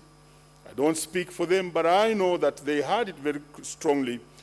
For those of us who read the old books like The River Between, you will see that practice being flagged very loudly. But now when you speak to the Agikuyu community, you realize that it has died out, and therefore it's possible to actually kill this cultural practice. So the fact or the belief that this is a cultural belief which you cannot do away with is a fallacy in itself, Honorable Speaker, because it has been done away with in some communities, and it has worked and it can work, and this is the time for this cultural practice to be defeated. I want to say, Honorable Speaker, that whereas statistics which we have been given show that over 200 million girls and women have undergone this practice, and more so broadly when you go continentally, it touches on Africa, Asia, and more so the Middle East. All the researchers have proved that, especially the UNICEF research, has proved that the defects of this cultural practice is actually four-flagged. That is health, it's a health hazard, it's a ecological hazard, it also has the early marriage item, and then it leads to fall out of education by the young ones who have undergone this practice. Honorable Speaker, the trends in Kenya is such that it begins with FGM among our girls, and then it moves to early marriage. And then from early marriage, it leads to fall out of school, and then it leads to continuous illiteracy in those particular areas. I want to say, Honorable Speaker, this is a cultural practice that needs to be defeated, and I want to stand to support its defeat, given that it's making most of the girls from those areas mentioned not to go to school, and therefore defeating the rights of the girl child and the women in this country. As I support, I want to thank you, Honorable Speaker. Honorable Tobiko, I can tell from your face you have very strong feelings around this motion. Please, you have the floor. Yeah, thank you, thank you, Mr. Speaker. Mr. Speaker, it was going to be a crime if I don't speak on this one. And Mr. Speaker, I rise to support the motion. And Mr. Speaker, because I come from a community that really practices this tradition, and I want, and I'm hoping that a lot of my voters are listening and watching, Mr. Speaker, because I want to say in no uncertain terms, Mr. Speaker, that this is one of the cultural practices that must end, that should end, Mr. Speaker, like yesterday. Mr. Speaker, the female genital mutilation has denied our girls their right to a complete life, Mr. Speaker. It has denied our girls their right to education. It has denied our girls their right for self-actualization, Mr. Speaker, in all areas, Mr. Speaker. And I will say, Mr. Speaker, this FGM tradition has been used to subdue the women. It has been used to oppress them. It has been used, Mr. Speaker, to intimidate them, Mr. Speaker. I would say, Mr. Speaker, why the girls from a lot of the pastoralist communities are not participating fully in the economy or even in education, Mr. Speaker, or are not realizing their full potential, Mr. Speaker. It is because this one very harmful tradition has intimidated them. It has traumatized them, Mr. Speaker. And so, Mr. Speaker, I would say, and I really don't care how many votes I'll lose because of speaking on this one, Mr. Speaker. And that's why I want my voters to get it categorically, that I do not support FGM, Mr. Speaker. It must stop. Mr. Speaker, it's a debate that I have participated in my entire life growing up, Mr. Speaker. One time when I was in high school, I went back on holidays home, and I told my younger sister that you should not go through this. And I hope she's watching me also. I told her, you should not go through this. And she told me, no, Paris, I must, you know? And so I went back to school, and she went through the process. Later on in life, because she's lucky to have also gotten some education now, and she's a powerful woman in this country today, she told me, Paris, I wish I listened to you. If I did, I will be complete today. And if I can meet the woman who took me through this, I will sue her. I know she's listening to me. She said she wants to sue. And so because I don't want the other girls growing up to regret, Mr. Speaker, I would say that we need to stop this. We need to take deterrent measures. And Mr. Speaker, any person in my constituency who will practice this, I will not defend them in any way, Mr. Speaker. Mr. Speaker, I have seen, and I'm a mother of 3 girls, Mr. Speaker, whom I have protected dearly. And I have told them from the time they were very young that they must protect themselves and they must not allow anybody to touch them. And I'm happy today that I have some 3 girls who have not gone through it.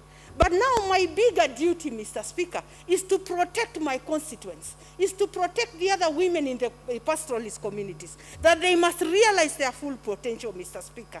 And Mr. Speaker, this thing is really, you know, when Honorable Macau wanted to stop, I felt, and you will forgive me, Mr. Honorable Macau, because this thing is so emotional to us. It is so dear to us, Mr. Speaker, and I was almost feeling like you are also trying to take away some of the rights that have been taken from us, Mr. Speaker.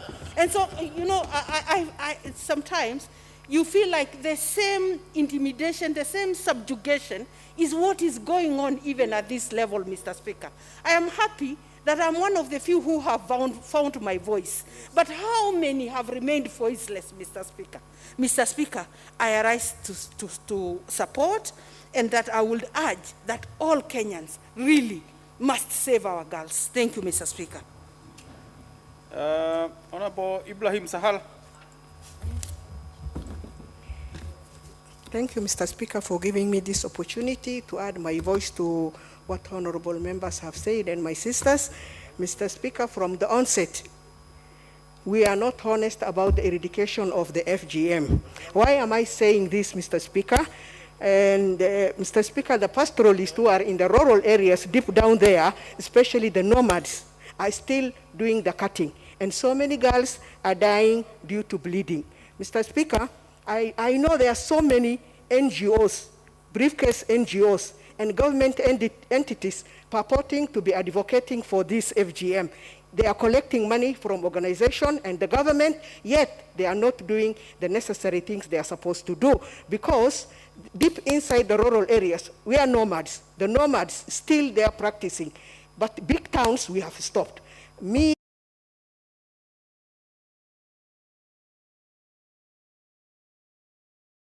Who does that is a sinner. God, we believe that anybody who does, any parent who agree their children to be cut is a sinner. And he is going to sin against Allah. So what I want to urge is the government and the briefcase entities who are purporting should take the serious actions against the chiefs, the sub-chiefs, and elders, local elders, village elders, who are surrounding those people who are still practicing this. They should take action, they should jail them, and they should eradicate this completely, Mr. Speaker. Mr. Speaker, when a girl is circumcised, they are traumatizing her physically and mentally. As it has been said before, actually when the girls get even their period, it is very hard for them to do their menstruations because they feel pain. We used to get Panadols every time and then. And then when also they are delivering, the Somali women and the pastoralist women, they are cut. They go a lot of pain. They pass a lot of pain. And that actually is really, really bad. So I support this, and I want the government to take serious action against this cutting. Thank you. I support, Mr. Speaker. Honorable members, there are quite a few other members who wanted to speak to this, but this item was time specific. It must end by a resolution of this House on or before 6. In the circumstances, honorable members, we shall have it closed at that and call the mover to reply. Honorable Mwadi. Thank you. Thank you, Honorable Speaker. And let me from the onset thank all members who have contributed, and all of them unanimously agreed that the motion as it is, the policy as it has come, the sessional paper number 3 of 2019, has good intentions for the women of Kenya, and that they unanimously support. Now, Honorable Speaker, it's not that we don't have legal framework to deal with FGM. It is there, it exists. Previously, we had the first sessional paper on abandonment of FGM. Then this has now come as an improvement of the same from 2010 to now, and this is eradication of FGM. But Honorable Speaker, what I find, and I think this conversation, we must now take it to the national level and persuade us that it is every institution, it is every sector that must pick up this conversation. The reason being that the laws as they exist have not been enforced. There is very poor enforcement. It is in this House, and I want to persuade us again, that we are supposed to enable the anti-FGM board to be able to move out there, to do civic education, to sensitize people. But again, it is in the same House that when they need 1.5 billion, we have given them 100 million. So that's just little money for recurrent. But when we come here, we talk very passionately, like we have done, that we need to work on this as a national debate. So I want to persuade members, those who have spoken and those who haven't, that we need, when we are doing our budgeting, to remember that we have unanimously supported this motion. And the fact that we need money cannot be gainsaid. And when we have supplementary budgeting process, Honorable Speaker, we need then to appropriate money. Honorable Speaker, there is a point because people may not know that even the Constitution itself, the Constitution of Kenya 2010 itself, bars anybody from forcing another person to observe cultural behavior as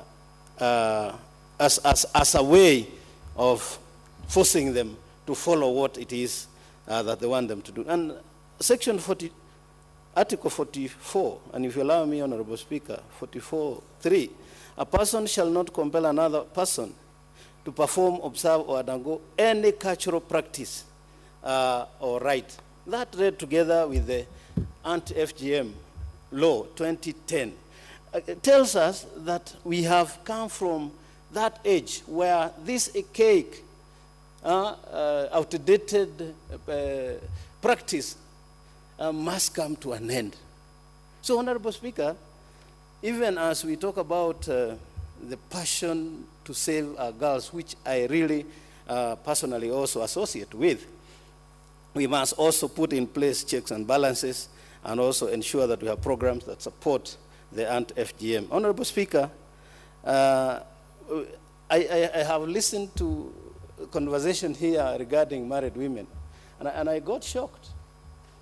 Just like every other Kenyan should get shocked that married women, some married women, in those communities that practice this cultural behavior, get married, and then while they are within their married homes, they undergo the same ritual.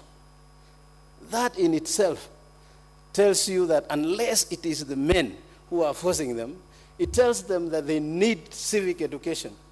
In fact, I dare suggest, Honorable Speaker, that this conversation should even be taken to schools and to be taught to our children.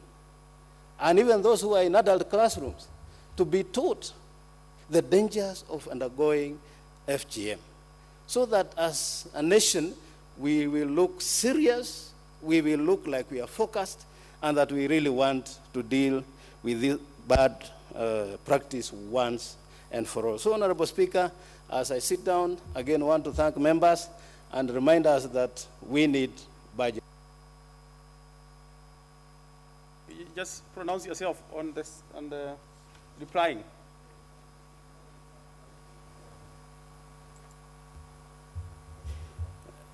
Yeah, Honorable Speaker, we need money to make this work. So with those many remarks, Honorable Speaker, I beg to reply. For members, we shall not put the question on that. We shall do that at another time.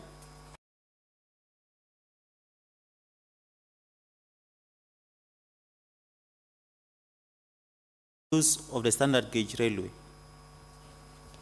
Chairperson, Departmental Committee on Transport, Public Works and Housing. Honorable Kosing, you have the floor. Thank you, Honorable Speaker, for giving me this opportunity to move this very important motion. And Honorable Speaker, in doing so, I beg to move that the House adopts the report of the Departmental Committee on Transport, Public Works and Housing on its inquiry into the use of standard gauge railway, SGR, laid on the table of the House, Honorable Speaker, on Thursday, September 22, 2020. Honorable Speaker, in moving this critical motion, the question then begs, what are we specifically asking the House to agree with us? And Honorable Speaker, my committee is asking the House to agree with us on a number of issues. What is it, Honorable Speaker? Number one, we're asking the House that to agree with us. And this, Honorable Speaker, are our recommendations in the report which we tabled. We're asking the House to agree with us, Honorable Speaker, that importers should have freedom of choice on the mode of transport to haul their goods from the port to the final destination without restriction from any government agency. Number two, Honorable Speaker, we're asking the House to agree with us that measures should be put in place for the full utilization of the Kenya Railway assets, where income accrued from all idle KRC land and assets should be channeled to Railway Development Fund, Honorable Speaker, to assist in raising revenue from payment of SGR loans. Number three, Honorable Speaker, we're asking the House to agree with us that as a revenue-raising measure, the government should consider adjustment to the Railway Development Levy, RDLF, to incentivize, Honorable Speaker, the users of SGR. So how do they do it? We are proposing, Honorable Speaker, that in so doing, importers who choose to hold their goods using the SGR can pay a preferential RDLF of 1.5%, Honorable Speaker, instead of 2% of the value of the goods they import. And of course, the reason, Honorable Speaker, is that this RDLF is supposed to promote SGR anyway. So if you are using SGR, then you should be incentivized so that then you can use SGR. And we made a calculation, Honorable Speaker, that the more you use SGR, the more you save a lot of money in terms of that 0.5%. But again, also, the more SGR gets a lot of money in terms of transport, Honorable Speaker. So there's some symbiosis relationship. So we're asking the House, Honorable Speaker, to agree with us. We also went further to suggest, Honorable Speaker, that importers who choose to use the road transport will attract an additional surcharge, Honorable Speaker, of 0.3%. Meaning, Honorable Speaker, that if you are still using the road, then instead of paying 2% to the RDLF, you will now pay 2.3% if the House agrees with us, Honorable Speaker.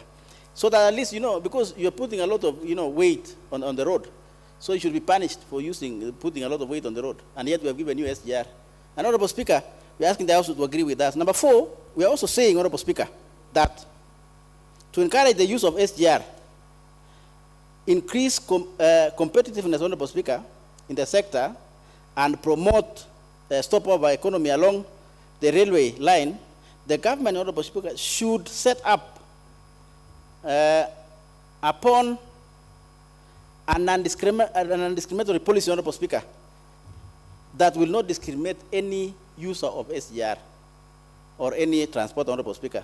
Then that way, there will be a lot of symbiosis relationship between the transporters and also SGR. Honorable Speaker, we are also asking the House to agree with us that for the purposes of last mile connectivity, the government should allow private investors, where possible, Honorable Speaker, to extend the railway line in their respective, to their respective yards at their own cost. Because, Honorable Speaker, as I go in, you'll find that that's one of the biggest problems, last mile and fast mile. Honorable Speaker, we are also asking, number 6, the House to agree with us that on clearance of cargo, importers should have the freedom to nominate a licensed container freight service company, Honorable Speaker, for their purpose of clearing their items. There's no need to force anybody, Honorable Speaker. Number 7, that we are asking the House to agree with that the government should initiate the process of recognizing or renegotiating, Honorable Speaker. The House should agree with us that the government, we are encouraging the government or urging the government to renegotiate the loan. Maybe if there's a problem or there was interest, that the government should negotiate this loan. Of course, using now the opportunities which are available, of course, the COVID-19, Honorable Speaker, that this should be appreciated, the impact and effect of COVID-19 should be appreciated even in the payment of the loan going forward, because nobody planned for this, Honorable Speaker. And finally, we ask you, the House, to agree with us that renegotiation of the current operational agreement should be fast-tracked. There is a negotiation, Honorable Speaker, of operational agreement. What is the operational agreement here? Operational agreement, Honorable Speaker, is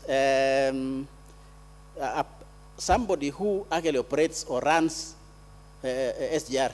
Government is not running directly. Maybe in future it will run, but at the moment it's run by a private entity.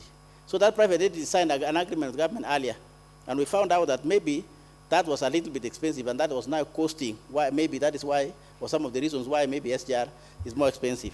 And therefore, we are urging the government, Honorable Speaker, to fast track that negotiation, because we as a committee had urged the government to renegotiate that operational agreement and cost.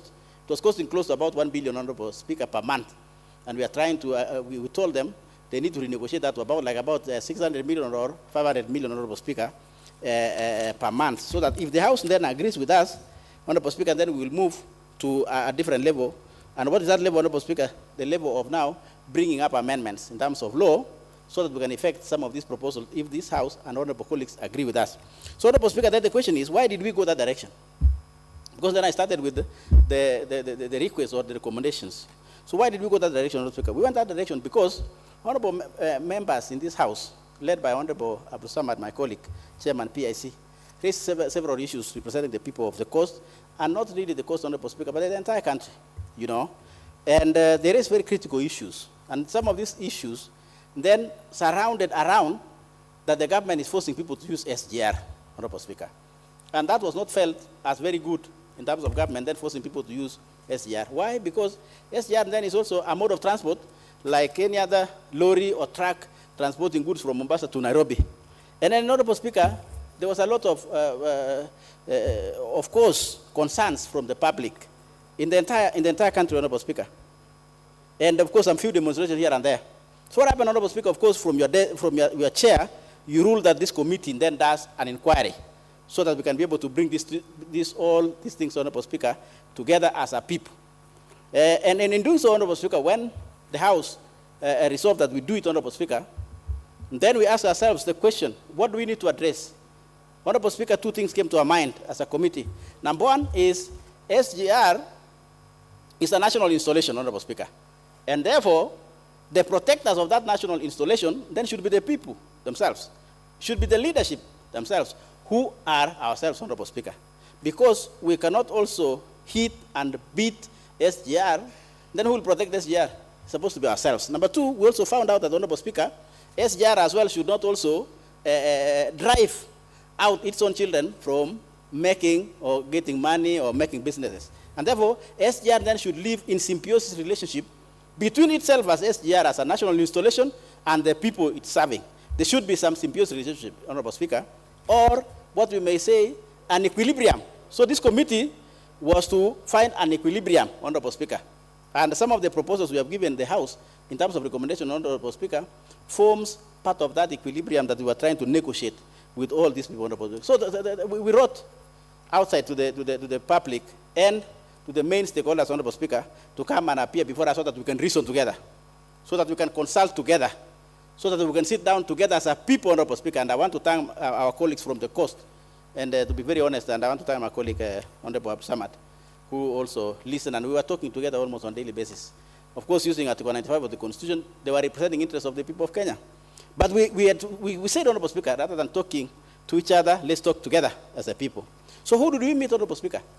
With that question in mind, that we needed to find an equilibrium, a balance between the people and SGR, so that SGR then, Honorable Speaker, can live its own.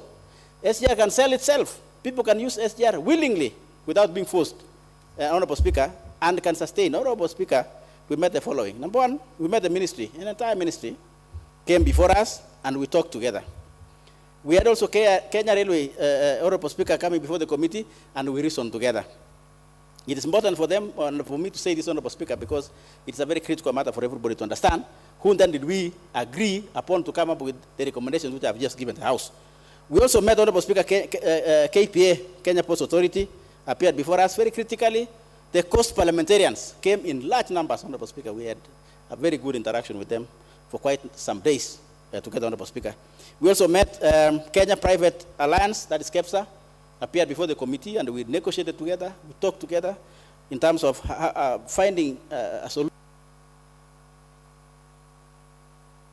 Yes, Honorable Kosing, you had You had 10 minutes, and the clerk should be quick to notify you.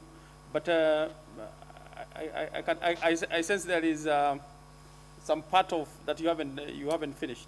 You have 10 minutes by the resolution of this House. 10 minutes. But Honorable Kosing, I'll give you 2 minutes to sort of sum up. That was not even 3 minutes. It wasn't. That wasn't even 3 Honorable minutes. Kosing. I was also timing myself. There was a mistake. Kosing. You have 2 minutes, and you are running it. That was not even 3 minutes, Honorable Speaker. Okay, Honorable Speaker, having said that, therefore, what came out from the deliberation, Honorable Speaker, in terms of trying to identify the issues that were affecting SGR, we came up with 3 general observations. One, Honorable Speaker, is that SGR is not actually expensive after all. And it is very important to be said that it's not expensive. When you are transporting your cargo using SGR, compared with the truck, SGR is the cheapest by about 10,000. We realize, Honorable Speaker, that if you're using SGR, you're paying about like $833. When you're using a truck, you will pay $926, which is about $92,000 and $83,000. So it wasn't expensive. But two, Honorable Speaker, we realized and made observation that the biggest problem was the last mile and first mile, particularly last mile, Honorable Speaker, that a customer or a user of SGR hauls his items to ICD in Nairobi. Then after that, you look for your own car. You look for your own truck to be able to take these goods to your warehouse or your factory or your store. And that brought a lot of problems, Honorable Speaker, and that is why it became very inconveniencing. SGR becomes then inconveniencing. We also realized, Honorable Speaker, that trucks normally take back the empty containers to Mombasa in the same payment, even if it was 92,000. But it was more convenient, or it is more convenient to use a lorry or a truck to bring all your products from Nairobi to your warehouse, because they will then take the empties to Mombasa, and therefore it was very easy. But if you're using SGR, then you bring SGR to Nairobi, from there and then you have to take back again. So it was and that was the biggest problem in this item of SGR, Honorable Speaker. So in so doing, Honorable Speaker, then we realized that if that's the problem, then SGR must address that issue of last mile. Very important. That is why, Honorable Speaker, we recommended as a committee that either you find a way that the SGR itself completes the journey and takes back the empty cargo to Mombasa, or allow these big importers to build a railway to their own facilities, Honorable Speaker, so that then we can be able to engage. And realizing that, Honorable Speaker, most of the people also said they are okay using SGR. That is the biggest inconvenience that we found out ourselves and made those recommendations, Honorable Speaker. It's a very weighty topic. It would have made me having more time, but because of other honorable members who want to make this contribution, Honorable Speaker, I beg to move, and I want to say that let's protect our item, but our item should also protect our people. I beg to move, Honorable Speaker, with those few remarks, and ask Honorable Shadrach Mose to second. Honorable Mose, and please note you have 5 minutes, and any other member has 5 minutes to speak to this.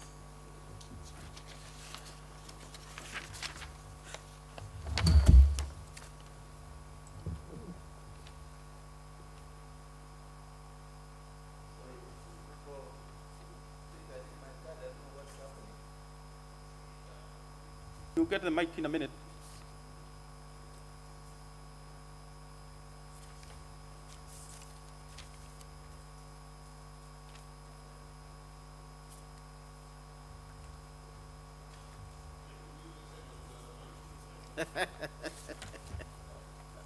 No, let him have his mic, now that the chairman has used his. Can you use a central mic?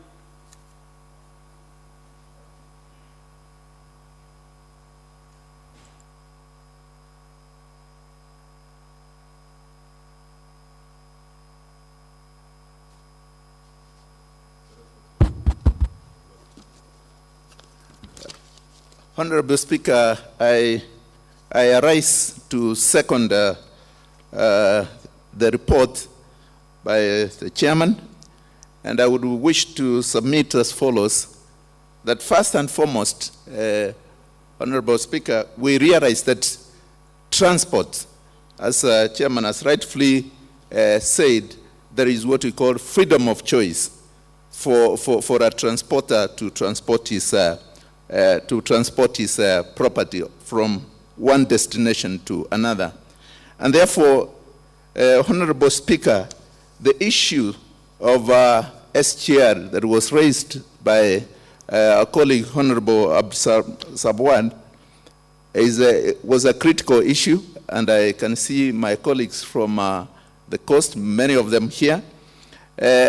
One, I want to say, Honorable Speaker, that SGR is one of the flagship projects of Vision 2030 in this country. So much so that, Honorable Speaker, as we discuss about the SGR, as the members of the Transport Committee, we noted that that is one of the flagship projects of Vision 2030, and that actually was meant to enhance and increase the cargo throughout Mombasa and also to the inland depots in Nairobi and Naivasha. And the SGR, in essence, was actually meant to increase efficiency, predictability, reduce the issue of cost. And therefore, our discussion was centered on that aspect. So that at the end of the day, we are looking at SGR, which is a national flagship project that has been implemented at the cost that we also need to pay. The most critical, therefore, is how do we ensure that this flagship project, Vision 2030, continues without hurting the other form of transporters. And for SGR, therefore, to remain the choice of shippers, it's important to ensure that it's efficient, it's predictable, and at all times would address the issue of costs, and that the issue of cost should remain the focus of service delivery. And the government should deliver this SGR as a symbiotic multimodal transport system for sustainable economic growth.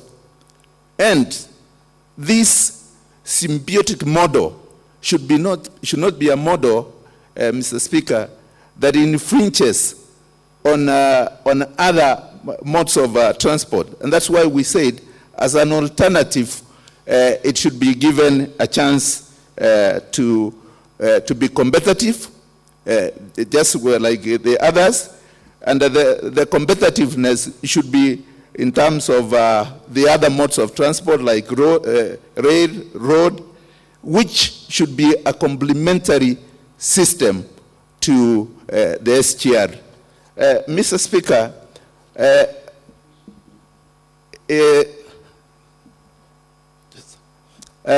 I can see if you can add me 1 minute, Mr. Speaker.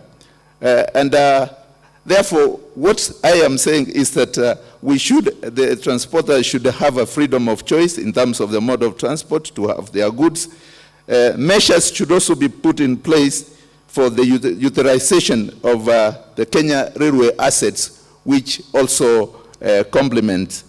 And as a revenue-raising measure, the government should consider adjustments to the railway development levy and other incentives that are Very well. in place. You may second, because your space is gone, and I'm unable to add you 1 more minute because I'll have to add any other member who speaks. Thank you, Mr. Speaker. So to conclude, we want to encourage SGR also to compete, to advertise, so that in this time and era of competition, it should be able to find its space in the industry. Thank you, Mr. Speaker, and I stand to second. Very well. You may freeze at the point you are. Don't move. Don't keep moving. Just freeze where you are, because we have to propose a question. Honorable members, I propose a question which is that this House adopts the report of the Departmental Committee on Transport, Public Works and Housing on its inquiry into the use of the standard gauge railway, SGR, laid on the table of the House on Tuesday, September 22nd, 2020.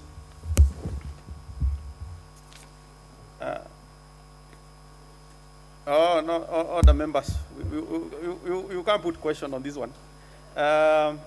Let's see. The first here is Honorable Mule Mutinda. Thank you, Mr. Speaker. Mr. Speaker, my request to reserve my time because the report has just been tabled and we are struggling to find it on the software app in the chamber. And I would be lying to myself to speak on a report which I have not read.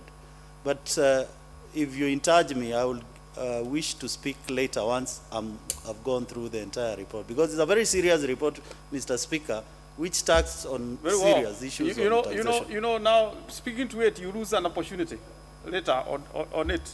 So let's have Honorable Mwinyi, member for Changamwe. Asante sana Mheshimiwa Spika, na mimi nasimama pia vile vile kuunga mapendekezo ambayo mwenyekiti wa kamati yetu ya transport ameleta mbele ya nyumba hii kuhusu ripoti ya matumizi ya SGR katika taifa letu hili la Kenya. Mheshimiwa Spika, mapendekezo yale ambayo yamekuja mbele ya jumba hili ni kutokamana na hali ambayo ilitokea na mtafaruku uliopatikana baada ya serikali kushurutisha kwa kuwa makasha yote na mizigo yote ibebwe na SGR.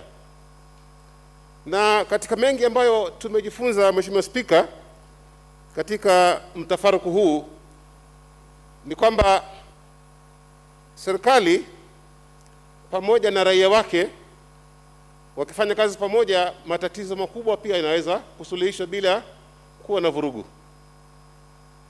Pia vile vile, Mheshimiwa Spika, imetuonyesha pia vile vile ya kwamba ni vizuri kuwa na projects kubwa kama hii ambayo tuliona ya SGR.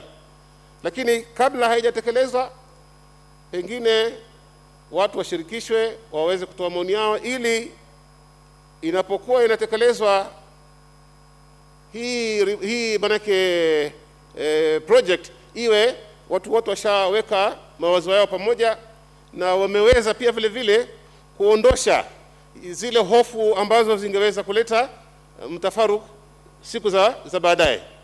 Na hii imeonekana wazi baada ya watu kutoa maoni, kukawa na masikizano. Jambo lingine pia, Mheshimiwa Spika, ni kwamba ripoti hii pia vile vile imeweza kuwafanya wabunge kufikiria kitaifa, kwa sababu haikupendeza kuwa yasemekana ati mambo haya yana affect cost peke yake, kwa sababu cost ni part of the nation. Sasa ikiwa tatizo la gusa sehemu moja, latakiwa liwe limegusa nchi nzima, kwa sababu sisi pia tunaitwa wabunge wa kitaifa. Na nilifurahishwa na kwamba ingawaje ilikuja polepole, lakini tulipata ile support, kwa sababu ilikuwa SGR ingeweza kuathiri sehemu kubwa sana ya nchi yetu ya Kenya, si cost peke yake.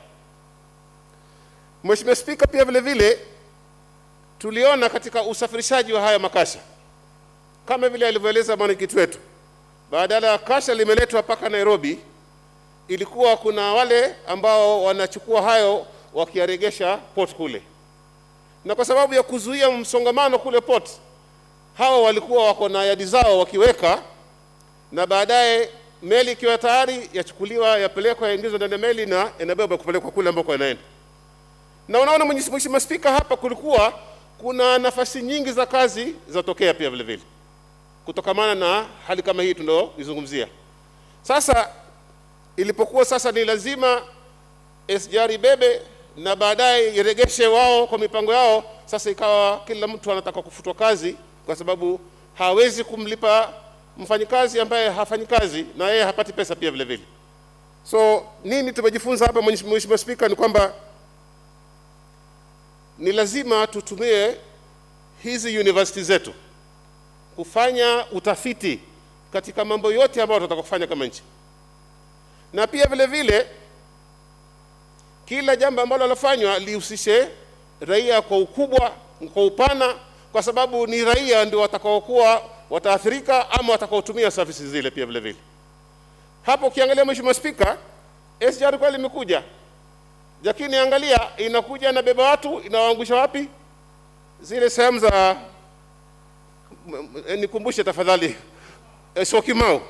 Tena mtu apate taxi aje paka, na ulimwengu mzima Mheshimiwa Spika, unaona train services inaishia wapi? Ndani ya mji. Mtu anachuka anaenda kwa miguu, anaenda ofisini. Kwa hayo machache Mheshimiwa Spika, napenda kuunga mkono mapendekezo haya, na naomba bunge zangu pia vile vile waunge mkono. Asante sana. Honorable Makau.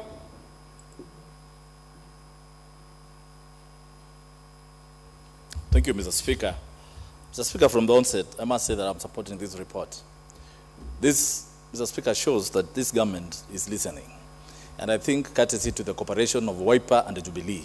Mr. Speaker, before, this government was not listening. And Mr. Speaker, you know, every Kenyan... Order, Honorable Makau. Honorable Makau. There is a point of order from Honorable Kosing. Honorable Speaker, is he in order to insinuate that when they are coming to join us, you believe that we were not working? We were working, Honorable Speaker, but he was not seeing. That was the problem. Now that he's in government, he's seeing that we are working, Honorable Speaker. And he's a good man. You know, he was a former mayor. But he must understand that we were working. He was not seeing. Honorable Kosing, you use the back door to raise a point because it's not a point of order. But Honorable Makau, please proceed. Mr. Speaker, I hope the clerks will see that it's taken away my 1 minute. And you know, it was a compliment for him because you know, when I listened to the coastal members of parliament and the coast people in general, they really were mad with the government because of what had looked like a forced transport system. Mr. Speaker, every Kenyan wanted SGR. It is a noble idea, it was a noble development, it was a noble infrastructure that this country wanted.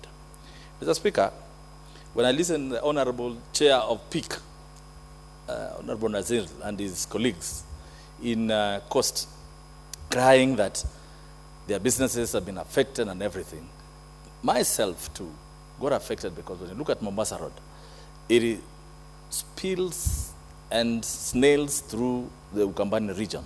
Mr. Speaker, when I looked at all towns, Mutito Andei, Kibwezi, Makindu, Emali, Sultan Hamud, Salama, Chumvi, up to Mulolongo, they were badly affected because by the government insisting that transporters should use the SGR, it meant the death of these towns. So when I hear this, that the government has accepted the forces of a free market to take place, I'm very happy. Mr. Speaker, in very many nations where a government wants its infrastructure used, they give incentives.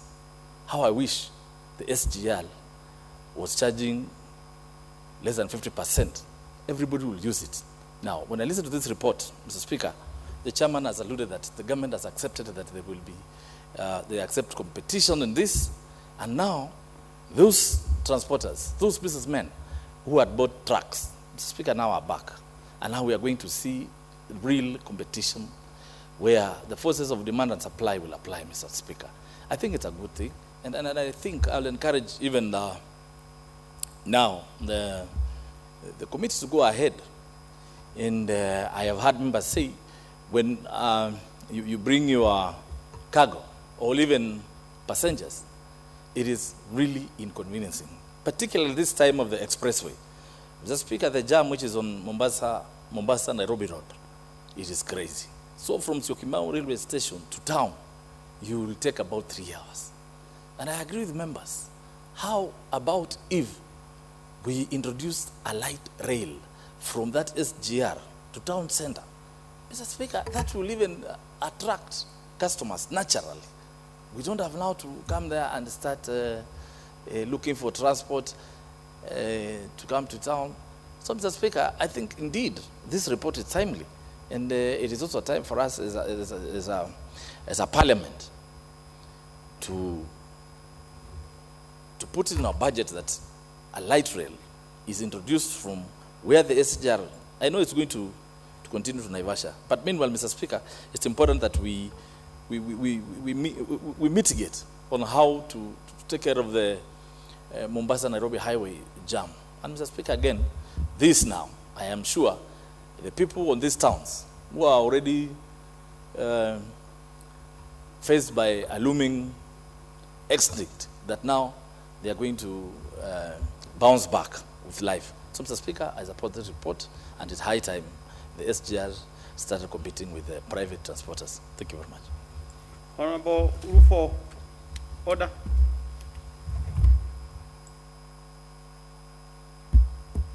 Thank you, Mr. Speaker, for the opportunity to speak to this report. I support the report, Mr. Speaker.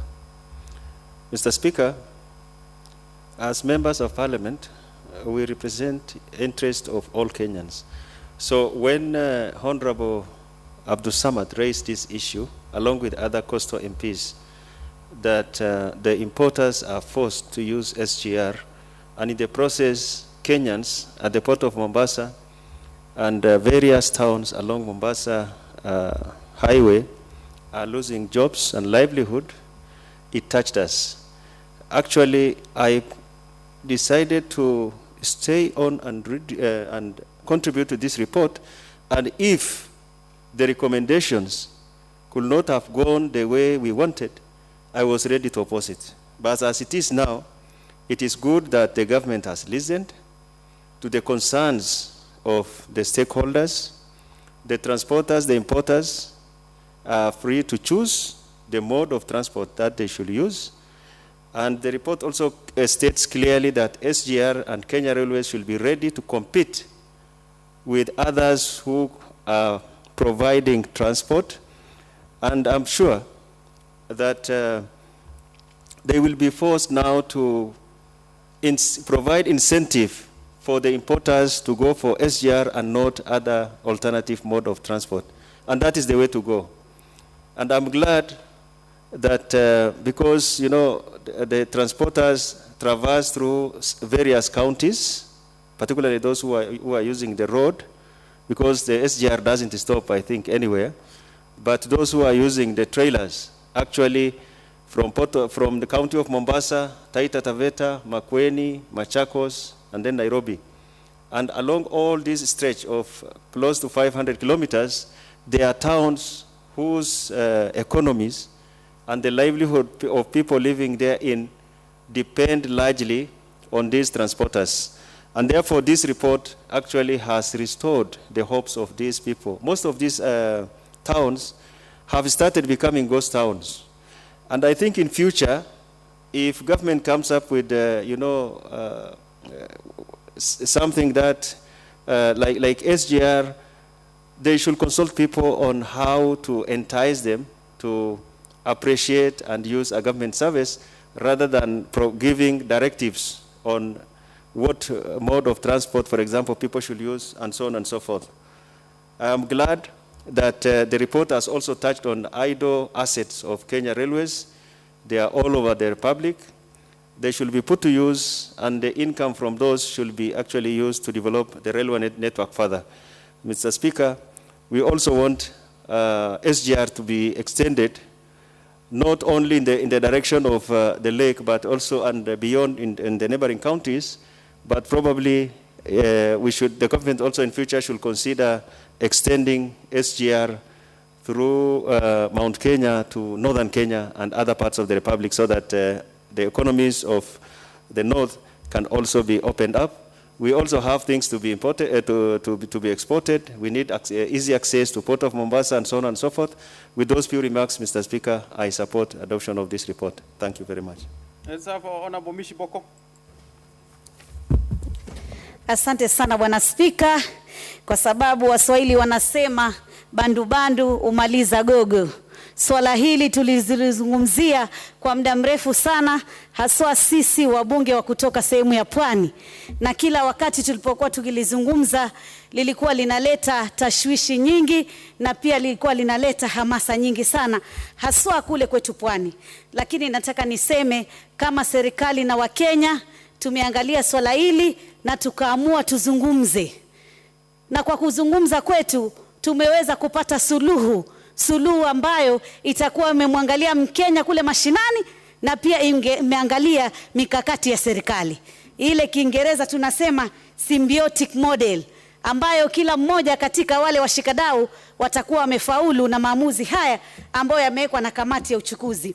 Nataka nishukuru sana ya kwamba hivi sasa matransporter ama wale ambao wako na shehena zao katika bandari ya kule Mombasa wataweza kutumia njia ambayo wameiona ni sawa kuweza kubeba makasha yao ama zile shehena za mizigo. Iwapo umependa kutumia SGR, utatumia SGR na utajua malipo yake ni gani. Na iwapo umeamua uchukuzi wa barabarani, utatumia uchukuzi wa barabarani na utajua malipo yake ni gani. Basi kukiwa na mipaka kama hiyo, ile migogoro na zile sitofahamu na zile kashfa na mambo mengi na siasa duni zote zitakuwa zimezikwa katika kaburi la sahau. Nataka nizungumzie pia jambo ambalo tumezungumza ya kwamba mtu atakuwa na uhuru wa kutafuta yule agent ambaye ako na license na anatambulika kwa njia zile za kisheria za kiserikali. Anaweza kukutolea mizigo yako katika bandari ya Pwani ama ile bandari ya Mombasa. Sio wakati ule wa nyuma ambao tulikuwa tunakuwa na kushurutishwa ama kuambiwa lazima njia iwe ino na kupitia mambo ya SGR na mambo mengi sana ambayo yalikuwa yamewekwa katika jambo kama hilo. Kwa hivyo hivi sasa iwapo mtu atakuwa na uhuru, utakuwa sasa una haja tena ya kuponda serikali ama ya kuzungumza jambo lolote baya kuhusiana na serikali. Mimi nataka niseme jambo hili limefungua maneno mengi sana, kwa sababu watu wamekuwa wakisema ya kwamba pengine SGR ililetwa ili iweze kufaidisha sehemu zingine na kuweza kuua uchumi wa sehemu nyingine. Ndugu yangu Mheshimiwa Makau hapa amesema ya kwamba njia yote ya kutoka kule Mombasa hadi kufika Nairobi, si watu wa Pwani pekee, bali hata sehemu za Ukambani uchumi ulikuwa umedorora na ilikuwa ni shida sana. Kina mama wafanyi biashara zile ndogo ndogo katika hii barabara yote hiyo kubwa ama ile tunasema highway, wote waliweza kukaa majumbani na weza kukosa kupata at least kupata zile baraka ambazo walikuwa wanazipata katika biashara kama zile. Jambo kama hili ambalo sasa tumefanya maamuzi kupitia kamati ya uchukuzi ni jambo ambalo litaregesha ile ari ya hizi sehemu zetu ambazo zilikuwa zina mambo kama haya ama zile kitu tunasema issues of logistics ambazo zilikuwa zinahusiana na mambo ya bandari, kubeba mizigo na kupeleka sehemu tofauti.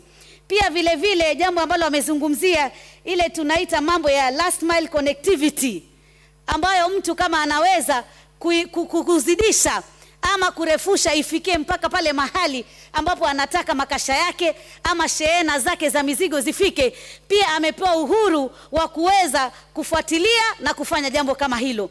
Kwa hivyo hii inamaanisha ya kwamba serikali sasa imefungulia Wakenya wafanyi biashara wale ambao wana mizigo yao ama wana mali zao kutokea ile bandari ya Pwani na kupeleka sehemu yote wanaweza kufanya. Bwana Spika, nashukuru sana na nasema kama Wakenya mfumo uwe wa kuzungumza, kusikizana na kuweza kufanya maamuzi ambayo yatasaidia Mkenya. Mambo mengine ya fujo na fitina, siasa duni haitasaidia Kenya. Asante Bwana Spika. Honorable members, before I give to any other person, let's give to one who actually raised this issue and caused the committee to do an inquiry on this matter under the direction of the Speaker, Honorable Nasil. Asante sana Bwana Spika. Bwana Spika, historia leo imeweza kuandikwa. Tarehe 6 Agosti mwaka 2019 ili jambo lilipoanza niliweza kuliuliza katika bunge hili.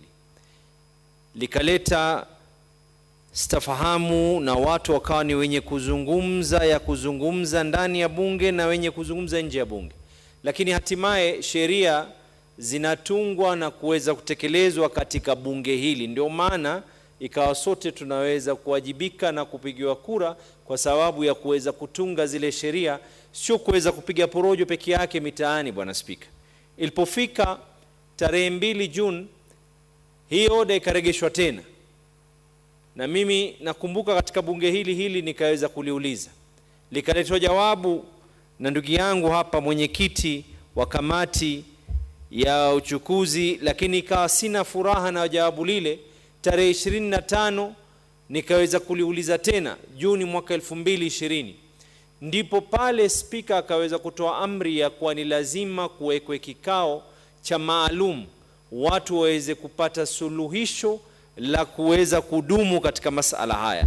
Na mimi tu nataka kuelezea ili tuwe ni wenye kufahamikiana ya kuwa katika yale ambayo yaloweza kukubaliwa, Bwana Spika, kwanza kila mwenye mali awe na huru ya kuchagua njia yoyote anayetaka yeye mwenyewe kuweza kupeleka bidhaa zake.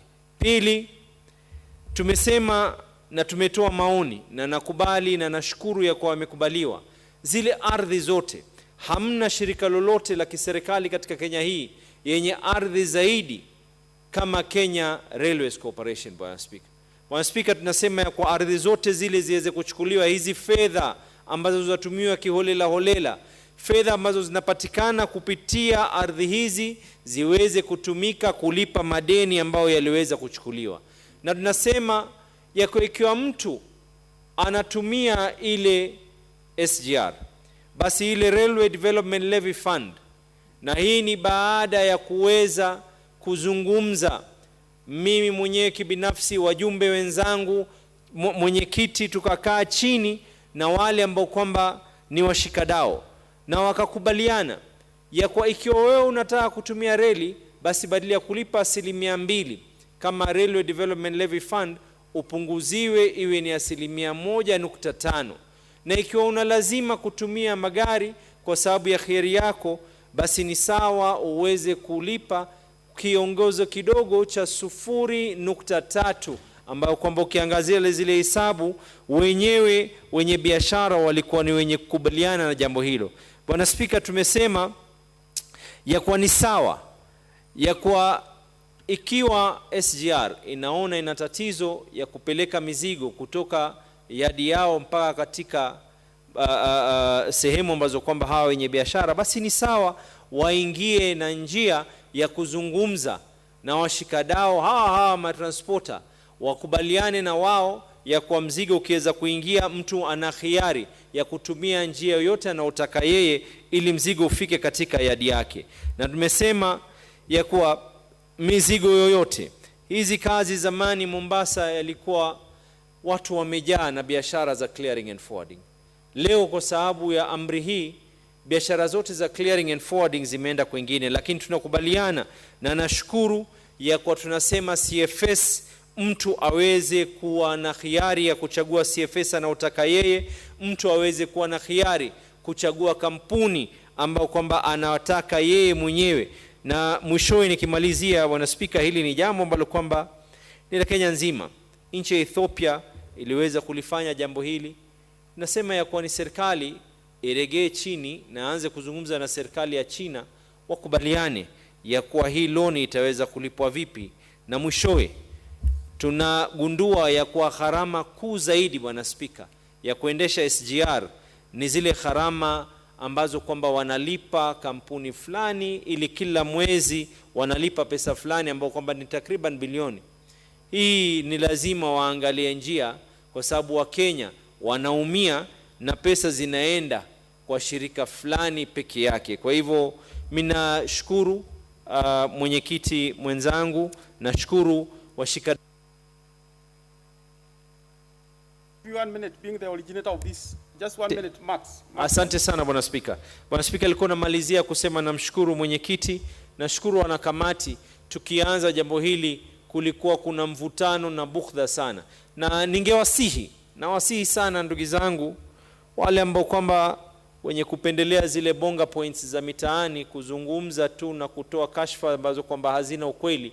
Leo hii pengine iwe ni funzo, tunawafundisha jinsi sheria zinatungwa, na leo tumeweza kufaulu, na nina imani mpaka sasa kila mmoja amekubaliana na kauli yetu ya kuwa lazima SGR iwe ni jambo ambalo kwamba si la kulazimishwa mtu, bali iwe ni khiari kwa sababu anaona ya kwa inafaa. Asante sana Bwana Speaker.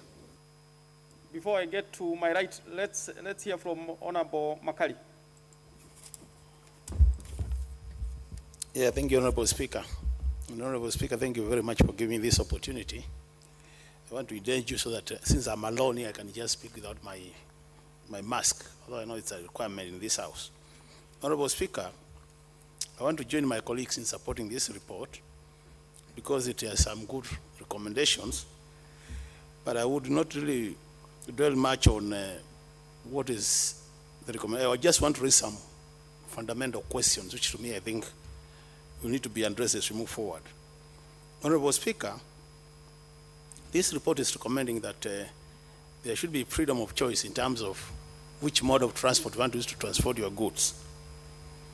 But when you look at what they are saying also at the same time, they are saying you reduce the railway levy for railway transport to 1.5 and increase the transport levy, the same levy for those who are using the road to 2.3 or 2.5.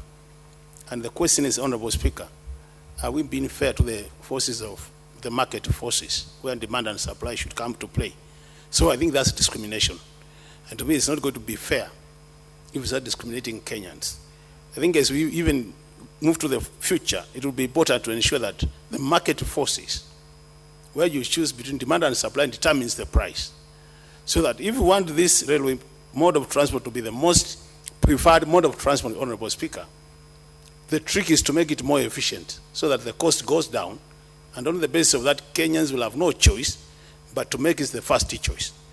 The other point, Honorable Speaker, is the issue of the renegotiation of the loans. I've heard the chair saying we need to negotiate for the loans so that because of the COVID-19 and other reasons, that the way we pay the loan could be kind of restructured or changed.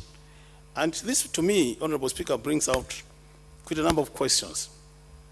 The first question, Honorable Speaker, is when we are getting this loan, at the point of getting the loan, had we done due diligence in terms of going through feasibility studies, looking at the best international practices? Because like when I hear that we really need to do 1, 2, 3 coming as a recommendation, I was asking myself, did the chairman do any comparison with the international best practice? For example, when you say reduce levy to 1.5, is that what is happening outside there where we have the best practice? Because this is not the first line in this country. It is there in Europe, it is there in Japan, in China. And the question is, Honorable Speaker, even as we make recommendations, it is important in this country that then we look at what happens out there so that we compare ourselves. Otherwise, we start now pushing for monopoly of such institutions. That now, SGR becomes like a monopoly project, and on the basis of that, they can start milking Kenyans without anybody questioning. And to me, I don't think this is the way we want to go, Honorable Speaker. So, Honorable Speaker, even as we support this report, and I must thank my colleagues from the coast, because by initiating this kind of inquiry, then, Honorable Speaker, we are going also to have many more people benefiting. Where the region I come from, the Ukambani region, a number of our towns started dying, Honorable Speaker. And basically because all the transport along the Nairobi-Mombasa corridor used to have those lorries stopping in the specific areas. And other than the economic benefits of spending in those areas, there are also social benefits which used to come to our people. And Honorable Speaker, we can't ignore those. So when now everything went to the SGR, you can imagine what is happening in that area, Honorable Speaker. So these recommendations are helping us also. But I'm just saying, even as they help us, it is high time as Kenyans, Honorable Speaker, that we start asking the question of value for money. To me, I think we would have wished to see a situation where this inquiry was extended to the area where we start saying, are Kenyans getting value for money? Is this loan which we got for so many years, are we going to overburden our future generations? Because the practice is always, Honorable Speaker, anytime you get a loan, by the time we get to the next generation, this particular investment should have generated such a revenue streams to a level that they will just be paying itself. And then I always ask myself, are we going to be in that level in the next 15 years? Or do we get to the 15th year and we are still paying $1 billion to a company which seems to be not to any Kenyan? You have heard Honorable Nasir saying that there is a company which gets $1 billion shillings, Honorable Speaker, every month. And it seems like nobody knows about it. These are the important questions we need to ask about this project. I support, Honorable Speaker. Honorable Mushomba.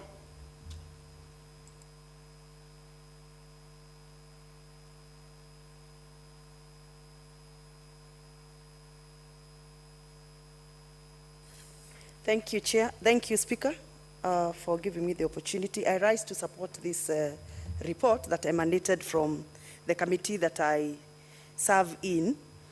And I am very glad that I sat into the presentations, listening to all the submissions that were done by the stakeholders and the honorable members of this House from the region who dedicatedly submitted all the concerns.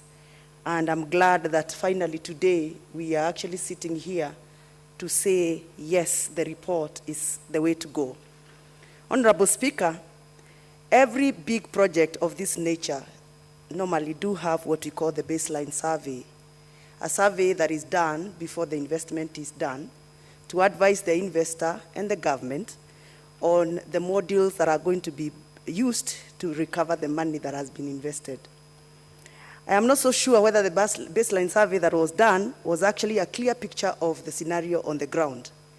Because even after we have done all this manner of investment and level of investment, it is very clear there were some things that were overrun or overlooked and assumed. And that is what I call the social economy.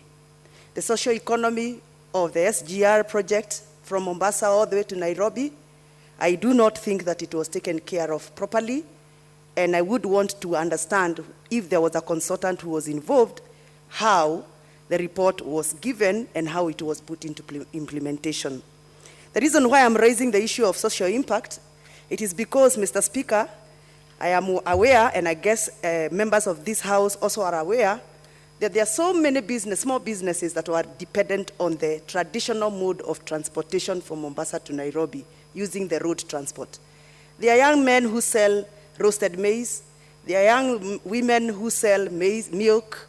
There are men and women who ferry load the cargo to the trucks. There are mechanics who takes care of those trucks along the road all the way from Mombasa to Nairobi. That social economy was completely blacked out when the directive to use SGR was given. And therefore, I'm very excited that finally the committee in charge of transport and infrastructure in the National Assembly, chaired by our Honorable Chair, has sat down and analyzed the cost of social impact that has been interfered with by the forceful use, the order to forcefully use SGR for transporters. I also do not think that a proper sensitization of stakeholders was done properly, Mr. Speaker, because sensitization would actually have given the gains of using SGR to the stakeholders so that they can make decisions on what to use, whether use SGR or use the road. And therefore, I still feel that even in future, as we revisit this issue, we would want to make sure that the sensitization of all stakeholders has been done properly so that we can be able to advise accordingly. Mr. Speaker, the law of feasibility states that when you lower the redundant variables, as you introduced the catalyst variables, you must make sure that you balance the equation. It is very clear that we introduced a new variable into the transport industry, but we never considered on how to withdraw the existing variable. And every time you create that kind of an imbalance, Mr. Speaker, you create confusion. And that confusion resulted in total costs increase, losses, and many other issues that we have had the stakeholders complain about. I rise to support this report, into the adoption of this report, because I think that's the way to go. And I want to congratulate the honorable member who brought this matter into the attention of this House, because finally, justice is going to be served to the stakeholders of the industry. Thank you, Mr. Speaker. Thank you, Mr. Speaker, for giving the opportunity to contribute to this. Mr. Speaker, the SGR project was a flagship Vision 2030 project with the purpose to decongest the port, to get cheaper transport for our goods, which will eventually mean that the goods will be cheap, to have safety of our cargo as it is transported, and to preserve our roads, which are using heavy transport. However, Mr. Speaker, on implementation, what eventually came out is that there were a lot more disadvantages than what was realized. In fact, people were forced, the business were being forced. And what then happened is that the truckers were declared redundant. The business associated with trucking in Mombasa, along the way, at the port, all were affected. There were loss of jobs. And Mr. Speaker, this should have been expected. And therefore, to impose this on the business people and therefore expose them to these disadvantages was totally unnecessary. I therefore congratulate the member who raised this issue and the committee that was worked on it. I saw somewhere in the report that the compulsory the compulsion was because of the COVID. That was totally untrue. The Honorable Nasir, actually popularly known as the incoming governor, had actually brought this thing and we had discussed it before the COVID. So that statement, wherever it came from, the executive was not correct. Mr. Speaker, Kenya is a free market economy. And whatever we do, whatever projects we bring, must actually go by that. And therefore, Mr. Speaker, in my view, the only way for SGR to achieve the things we wanted it to achieve is actually to make it competitive, so that businessmen will choose on the basis that it is cheaper and it is more efficient. There will be no other way. And actually, if that is done, Mr. Speaker, even the other businesses, there will be adjustment. If the business people themselves realize this is cheaper and use it, it will be gradual and there will be adjustment, and the economy will find itself out to absorb the other people in all other businesses. Therefore, I support this report. For example, trying to make it competitive by supporting the reduction of levy and also allowing that those who can do the last mile infrastructure at their own cost can do it. I think that will make it more competitive. Use of other KRA assets to finance the SGR project, renegotiating the loan, but more importantly, efficiency. But Mr. Speaker, there's one thing that does not come. When the SGR was conceived, it was actually to go all the way to Kisumu and Eldoret and into Uganda and into Rwanda. If you conceive a project of that magnitude and you reduce it by half, you cannot get the benefit that you expected. Therefore, in my own view, Mr. Speaker, the first thing we need to do is to complete the project to where we wanted it, increase the business, and then we can start getting the benefits that we expected. I know it is ending in Mombasa, and there is an effort to improve the meter gauge railway from Mombasa into Western Kenya. But again, it will create that we have an exchange in Mombasa where goods that have come on a standard gauge railway have now to be changed into a meter gauge railways. I suspect that will not really in itself make it as successful as we would have wanted it. So, Mr. Speaker, my view is we should strive to make it efficient and cheaper and let the market forces prevail. With that, Mr. Speaker, I support. Honourable members, I still can see quite a number of members who still are interested to speak to this, but it is a few seconds to 7 when the House must rise. But it's good for members to note this is not the end of this order.